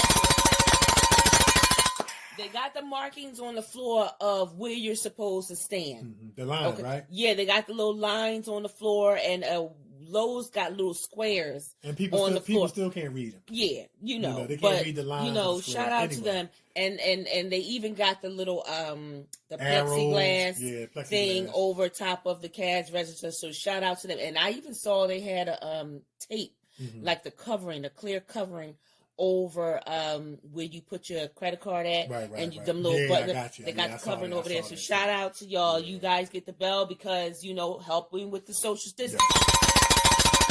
Okay, you get the bell on that because some people they don't follow the rules. Right.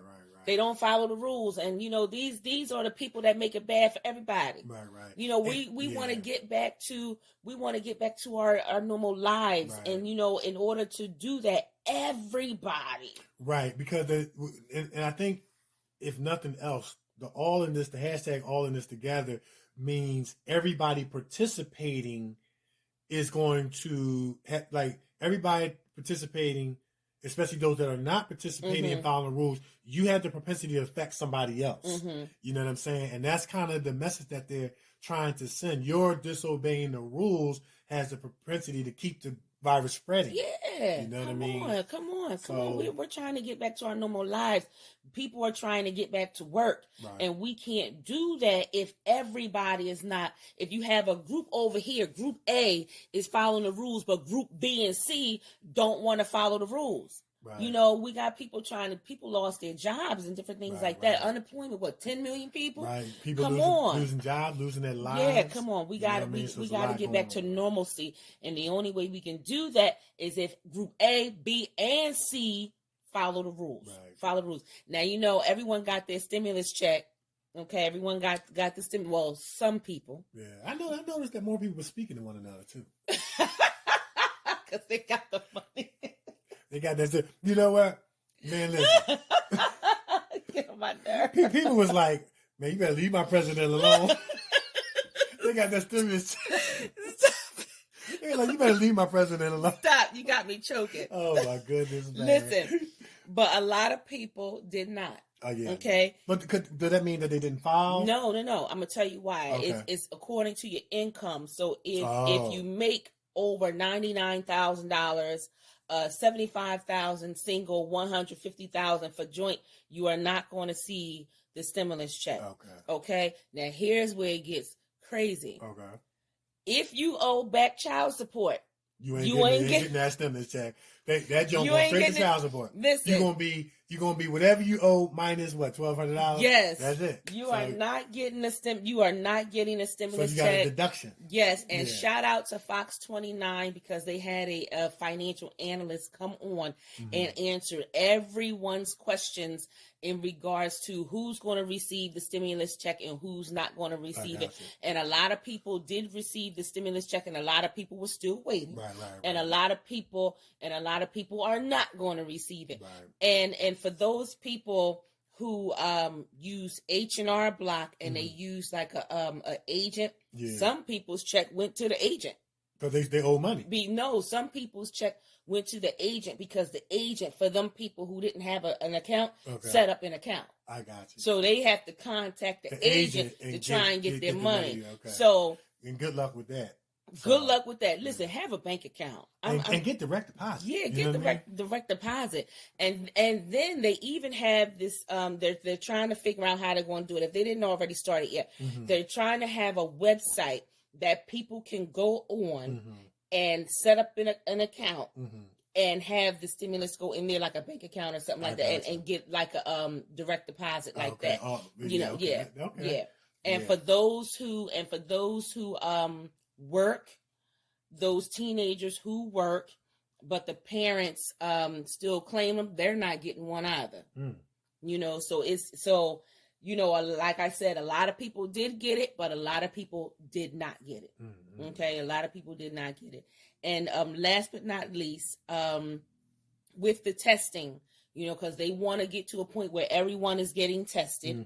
And now they're coming up with the self-test where you can just drive up, and Jersey has it. Jersey started it, where you can drive up, get your test, and you can do the test on yourself. Right, okay. Put the test back and hand it over to the person. They're trying to, because them doing it, and they shove the swab up your nose and it's painful. Yeah, that's it. So they want you to do it yourself. Okay. You still got to put the swab up there, but they want you to do it yourself, and they're trying to figure out a way to have another test where you don't do the swab, you use saliva. Right. So we'll see what happens. I think it's called the antibody test. Okay. So we'll see what happens with that. We'll keep an eye on those type of testing. So far, Jersey is the one where you can test yourself. Okay. And we're going to see what Pennsylvania does and different things like that. So, Well, I definitely, want to say, for all those that have lost loved ones and been negatively affected by this coronavirus, definitely our continuous thoughts and prayers go out to you. But have to, give God the praise and shout out. My brother got tested, David Benton, Urban Elite Beauty, and his test came back negative. Praise so the I was Lord. just thanking God. Amen. So, Amen. And once again, there were people who didn't get that good news, and thoughts and prayers are, with you and with your family. But I definitely wanted to give, God and him a shout out. Amen. For the test coming back negative. So, amen. And lastly, the census has been pushed back to October. Okay. Because we did lose a lot of people. Right. Okay. And so, it's the part where representatives from the Census Bureau, they go door to door for those people who have not taken the census. So Trump pushed the census back to October, I guess until after this thing is done, and then we can really see how many people, how many, I don't want to say how many people are still here. That's not a good thing to say, but he pushed the census back until October so that we can get an accurate count.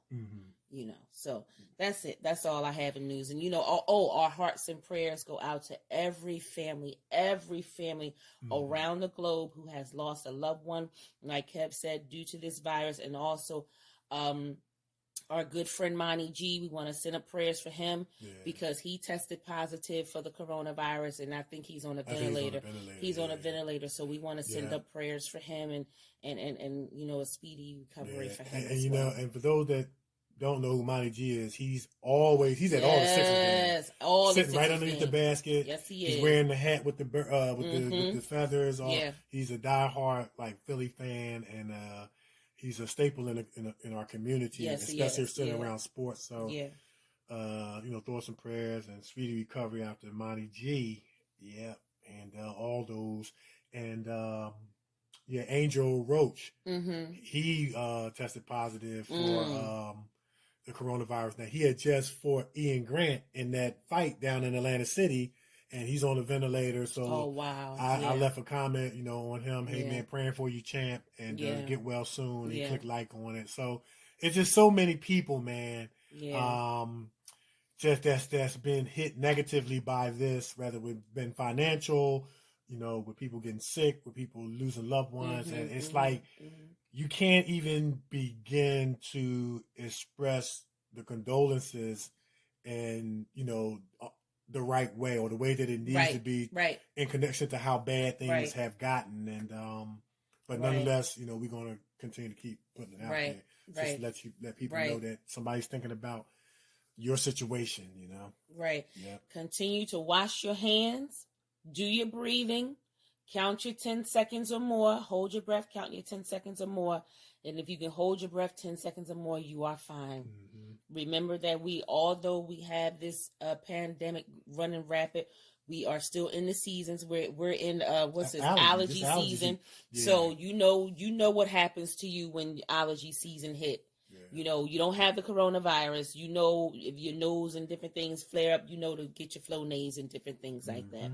And stay at home, people. Please stay at home. You got to go to the market. Wear your mask. Wear your gloves. It's mandatory now. Yep. We're praying for you. And that's it. News and sports. All right. So we're going to take a break. Yeah. And when we come back, it's going to be time for my favorite part of the show. We're going to find out what's bothering Nikee. It's the Kevin and Nikee Show on iHeartRadio. We're everywhere, and we will be back.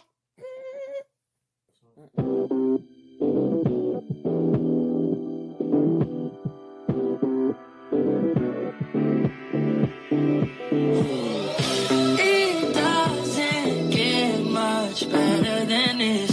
Spend too much time getting ready for this. These days it seems like I just can't miss. And I must confess, it don't get much better than this, baby. Oh, don't get much better than this. Oh, don't get much better than this, baby. Oh, don't get much better than this. Don't get much better than this. You know, summertime is the perfect time. Yeah. I'm gonna win that race if you cross that line. Yeah. For every question, I got answers back. For you. I'm trying to touch a girl each and everywhere. Yeah. Just don't divide. Pennies and problems, put them to the side. Pop that champagne glasses up to the sky. Why not just live, have a hell of a time with me? Yeah. It doesn't get much better than this. Time getting ready for this. These days it seems like I just can't miss. And I must confess, it don't get much better than this, baby. Oh, don't get much better than this. Oh, don't get much better than this, baby. Oh, don't get much better than this. Don't get much better than this. We done been through it all. They was praying on our downfall. We moved mountains, knocked down the walls. Funny how they hate and try to steal the soul. Bounce back after a loss. Staying out the way of the law. Fast lane on them make the boy drop jaw. Candy paint on it make his girl drop draws. Whoa, let's celebrate. You ain't get money, then I can't relate. Like, I ain't never felt this good in my life. It doesn't get much better than this. Spend too much time getting ready for this. These days it seems like I just can't miss. And I must confess, don't get much better than this, baby. Oh, don't get much better than this. Oh, don't get much better than this, baby.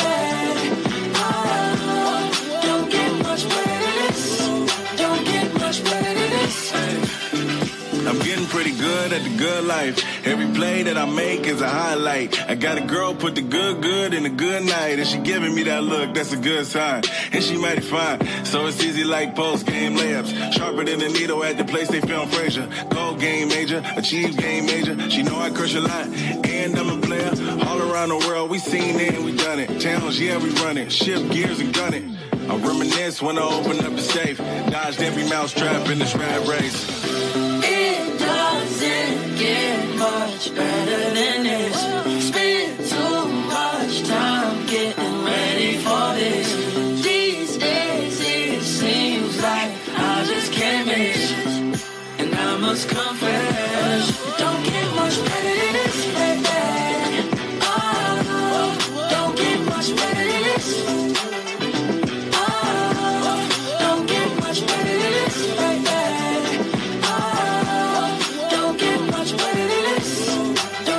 Much better than this.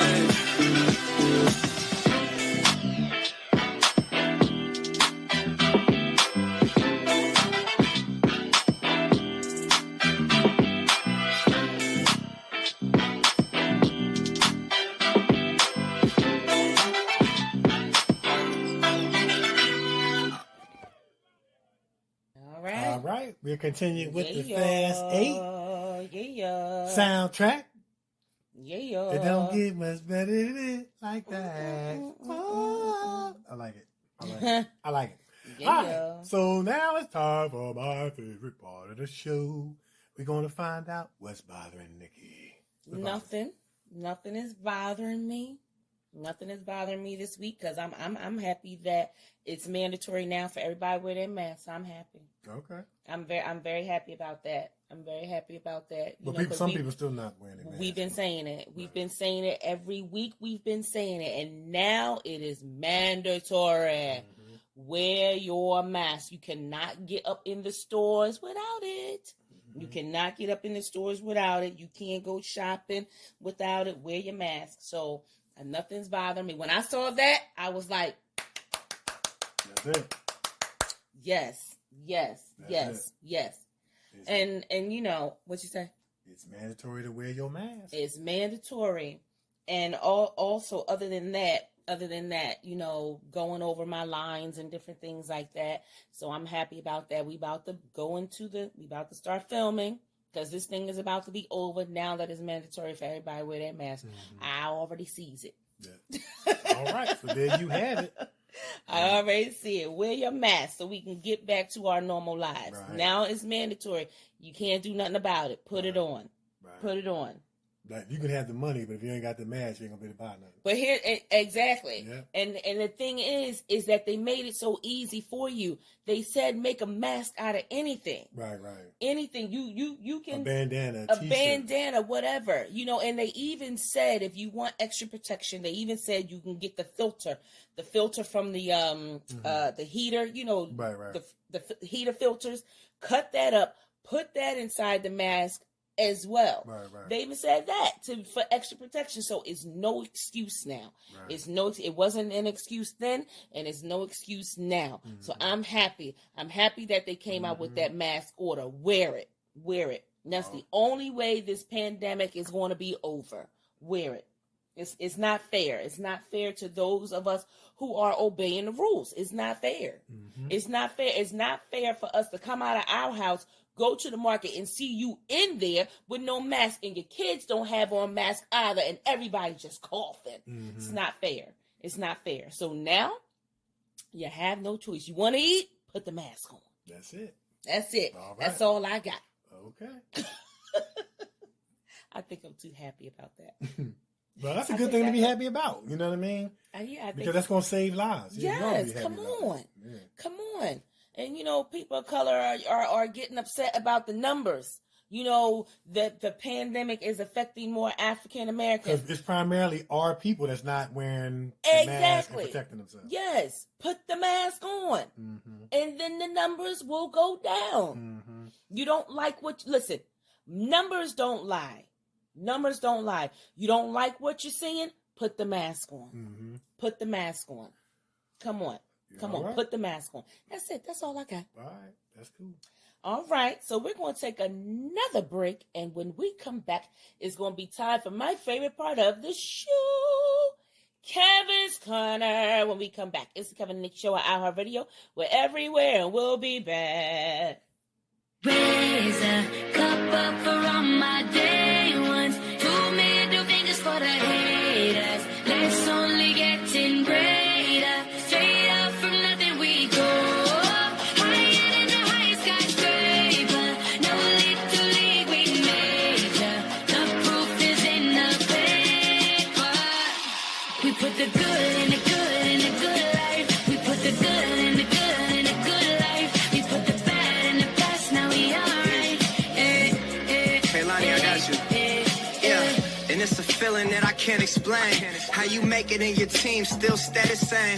Stay down from the jump and they never change. Man, it's a moment I could never trade.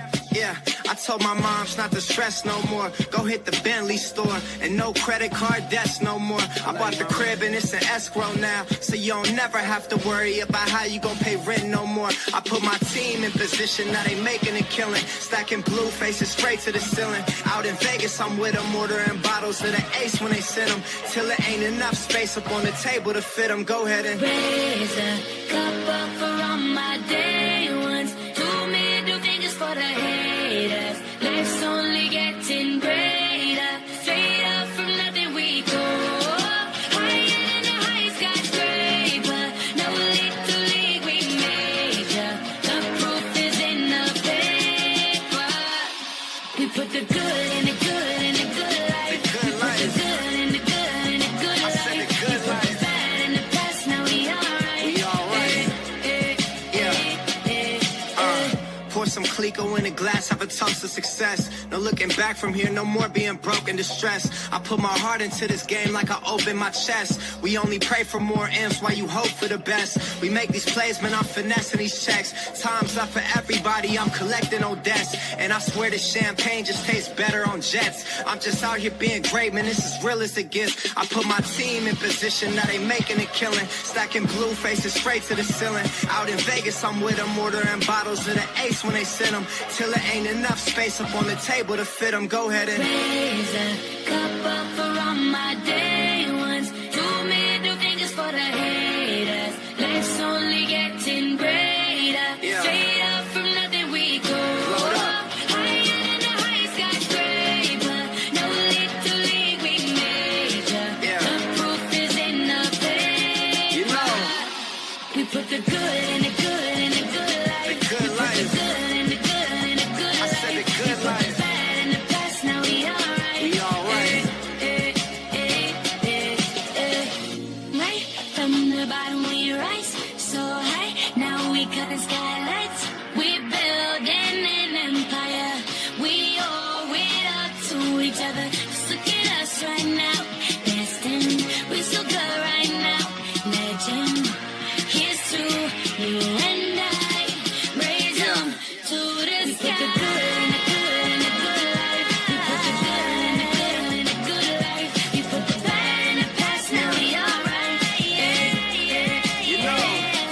We put the good in the good in the good life. The good life. The good in the good in the good I life. said the good We put life. the bad in the past, now we alright. We alright. The good life. You're listening to the Kevin and Nikki Show on iHeartRadio. All right. All right. You put the Hey, yeah. good. Go ahead. No, you go You ahead. put the good in the good in the good life. Yeah. You put the good in the good in the good life. Yeah. Put the good in the good in the good life. Yeah. Yeah, Yeah. I like that. I like that. Yeah. I like the Fast 8 soundtrack, man. It's just I it's can dope. tell you right now, It's dope, man. every single film from one all the way down, the soundtrack has been dope. Yeah.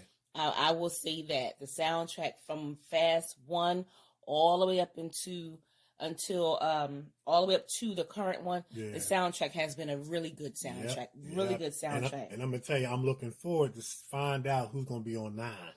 Yeah. That's Well, gonna be you know, there's talk that Cardi B It's is gonna going to be be in the on movie. 9. She's going to be in the movie. In the movie, and probably on And the you know soundtrack. she's going to be on the soundtrack. Yeah. You already know she's Yeah. going to be on the Most soundtrack. definitely. Yeah, you All already right. know that. All right. All right. Well, you know what? I can't wait till we are going to be up in the movie. Yeah. I may have to dust off these chops and do Yeah. something on the soundtrack You too. know what I'm saying? I may have to do that. I don't know. You know, we going to see. We going to see. Holla at me. For both acting and the music. Yes, you know what I'm holla saying? at your girl. Listen. All right, so now it's time for my favorite part of the show, Kevin's Corner. All right, we're gonna keep the high vibration train moving. Chee chee. We're on week 54. 54. 2 more characteristics, number 88, 89. We're gonna deal with 2 characteristics, how you know that you're operating on a high vibration and frequency in life. Mm-hmm. They're kind of similar. They are very similar, but different in a small aspect. We're gonna deal with gratefulness and thankfulness. And one of the characteristics that you know that you're operating on a high vibration and frequency is that you demonstrate the characteristic of being grateful. Yeah. You know, we live in a world where people have this sense of entitlement. And so being grateful is a characteristic that you know that you're operating on a high vibration because you have an understanding that nothing is owed to you. Mm-hmm. All right, but it's a feeling or showing an appreciation of kindness, thankfulness. Use appreciative to describe words and actions that are positive, either out of gratitude or respect. Now, the next characteristic is being thankful. Now, they are similar, but I'm going to point out what one of the major differences is between being grateful and thankful. All right, so the definition of being thankful is the definition of thankful is someone feeling or showing gratitude. So you hear a lot of interchangeable language between the 2 definitions. Mm-hmm. Here's the difference. Grateful and thankful are both feelings of appreciation. All right. However, grateful is directed outward, while thankful is directed inward. Nice. So the person who is having the feeling, okay, grateful and thankful are both feelings of appreciation and are synonymous of one another. But one is an outward demonstration, and one is living with the inward conviction. Okay. That's it. Oh wow, that's nice. I like that. Yep. But they go hand in hand. Yes. In other words, you can have yes. What's that song? Love and marriage. They go together like the baby carrot. This. You can't have one without the other. That's it. Can't have one without the other. I had to get the rhythm in my head. Yeah. I lost the words, so I had to do the humming. Yeah. I could get back on track. Yeah, because you messed up. We messed up. We be messing up some songs over here on the show. Okay, you know. We try. We try. You know, I know we be jacking up your songs. We sorry. Yeah. Cutting them up. You know what I mean? Like Friday the 13th. Yes. Yeah. We're sorry. Yeah.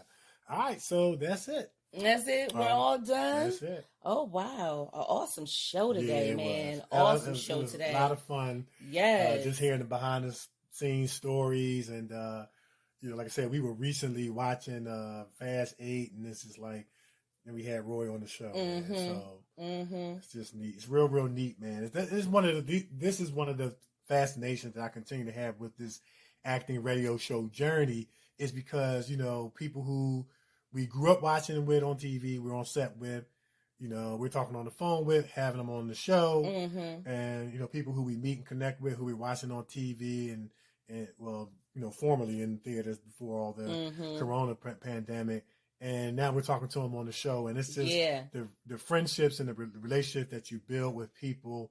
You can't put a price on it. No. You know what I mean? No. And all our striving and how hard this industry can be at times, you know, just being able to connect with people, and, you know, you can feel the brotherhood, the sisterhood, the camaraderie. You know, it's a highlight. It's one of the many highlights of this acting radio show journey that you know, we really, really enjoy, you know. I'm going to tell you right now, if you want to know how to put on the perfect poker face, watch him. Yeah. Because he don't blink. He don't do nothing. A fly can land on that nose and he will not move. He was not playing no game. He wasn't playing. And that's why, you know, I wanted to share with him that it permeated. And you know what? It took me back to? What? It took me back to two things. You don't have to say nothing to be a good actor. No, you don't. You don't have to say a word and be doing good acting, because he encompassed both of those. But then it took me back to something that I learned in acting class, where acting is not always saying lines. Right. And of course, we learned from Mr. Mel that the acting goes on in between the lines. That's right. You know what I'm saying? When you're doing the facial expressions and the gestures and all that stuff and the body language. But back in the early days of Charlie Chaplin, they had the silent films. And they were some of the greatest actors that we've ever seen and didn't say a word. And so while there is going to always be a premium on being the lead and the supporting and having lines and stuff like that, you don't have to say a word and you can still stand out, just like Roy did. That's it. He stood out, man. That's it. That's it. Yes. Yeah. And then when he was rolling on the floor, he was really standing out. So much so that the director had to stop and say, "Cut! Don't do that." Don't do that. Yeah. But he was doing his thing. Yeah. You know, so that was encouraging and inspiring, man. It really was. Yes. And we wish him and his family continued success and blessings. That's all right. it. So we're gonna put it out there? We're gonna put it out there. All right. So we want to thank you guys so much for tuning in each week, man. We hope that, especially during this time, we have shared something that helped put a smile on your face, made you laugh, made you maybe even forget about your problems for a couple hours, man. And we love you. You're in our thoughts and prayers. And we do what we do for you. We can't do what we do without you. That's right. And so, yeah, man, we want to put that out there. So I'm actor Kevin D. Benton. You can find me on Facebook, Kevin D. Benton, on Twitter, @Kevin D. Benton, on Instagram, actor Kevin D. Benton. And you can find us on YouTube, actor Kevin D. Benton, and actress Nikee Warren. Yeah. Like we said, during our adventures, man, we've been uploading some stuff, some new clips and stuff like that. So go check them out and share and subscribe, and we'll subscribe back. Yeah, you can find me on Facebook, Nikee Warren on Twitter, at Nikee Warren on the gram. Hello, I'm Nikee. That's spelled HELLOIMNIKEE. You can find our show, Kevin Nikee Show, on Facebook, on Twitter, at Kevin Nikee Show, and on the gram, the Kevin Nikee Show. We keeps it simple over here.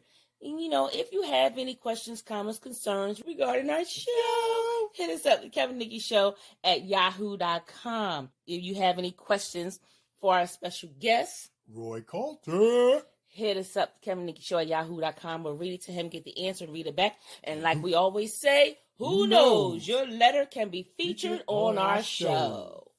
That is it. Yeah, that's it. Wear your mask, people. Wear your mask. Wear your mask. Yes, that's it. So it's the Kevin Nikee Show on iHeartRadio. We're everywhere, but we are out of here. Peace. DJ Chubbs. Oh yeah.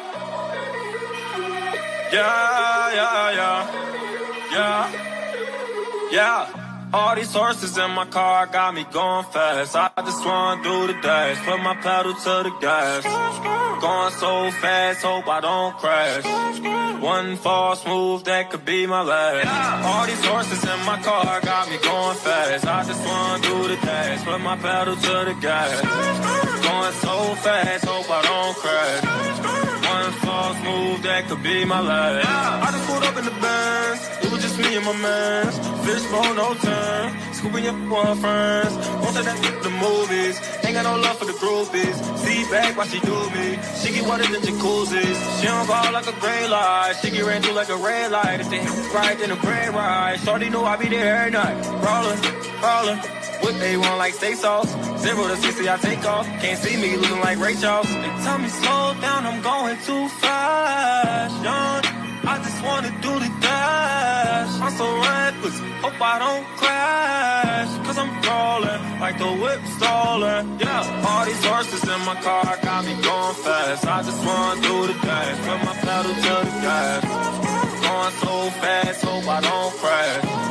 One false move, that could be my last. All these horses in my car got me going fast. I just wanna do the dash, put my pedal to the gas. Going so fast, hope I don't crash. One false move, that could be my last. All big bank rolls, I got no. I just left my girlfriend, I'm in love with the ghost now. She's full of emotions, and now she's my old. Cause my Rari knows how to ride when it goes down. And my watch on froze, watch it glow when the lights out. If it's hot or cold, we gon' still bring the bikes out. I jumped out of Rolls Royce and I hop in a Lamb now. When I push the button, they like, what the f*** is that sound? Damn, I'm the man now. Only pulled up in this whip so I can stand out. Bought a icy ring and told them it's no handouts. Started up a label, bout to make a band now. All these horses in my car got me going fast. I just wanna do the dash, put my pedal to the gas. Going so fast, hope I don't crash. One false move, that could be my last. All these horses in my car got me going fast. I just wanna do the dash, put my pedal to the gas. Going so fast, hope I don't crash. One false move, that could be my last. I'm looking at you haters through my rearview mirror. I'm sliding in for you seeing Fast and Furious. I'm switching lanes on them, but I ain't got no gears. Shawty say she wanna ride, but she don't know how to steer. They pay me for a show, but I ain't even appear. They say Kodak Black, you drive like you ain't got no fear. They say Kodak Black, you act like you ain't got no care. I say my car got a horse like I'm in a mirror. Pull up in a Rari, I jump out with your shawty. Driving like the crash, down the speed to that cash, money all in my head. If I wreck, I'm dead. This shit I'm driving back, no won't even get behind it. All these horses in my car got me going fast. I just wanna do the dash, put my pedal to the gas. Going so fast, hope I don't crash. One false move, that could be my last. All these horses in my car got me going fast. I just wanna do the dash, put my pedal to the gas. Going so fast, hope I don't crash. One false move, that could be my last.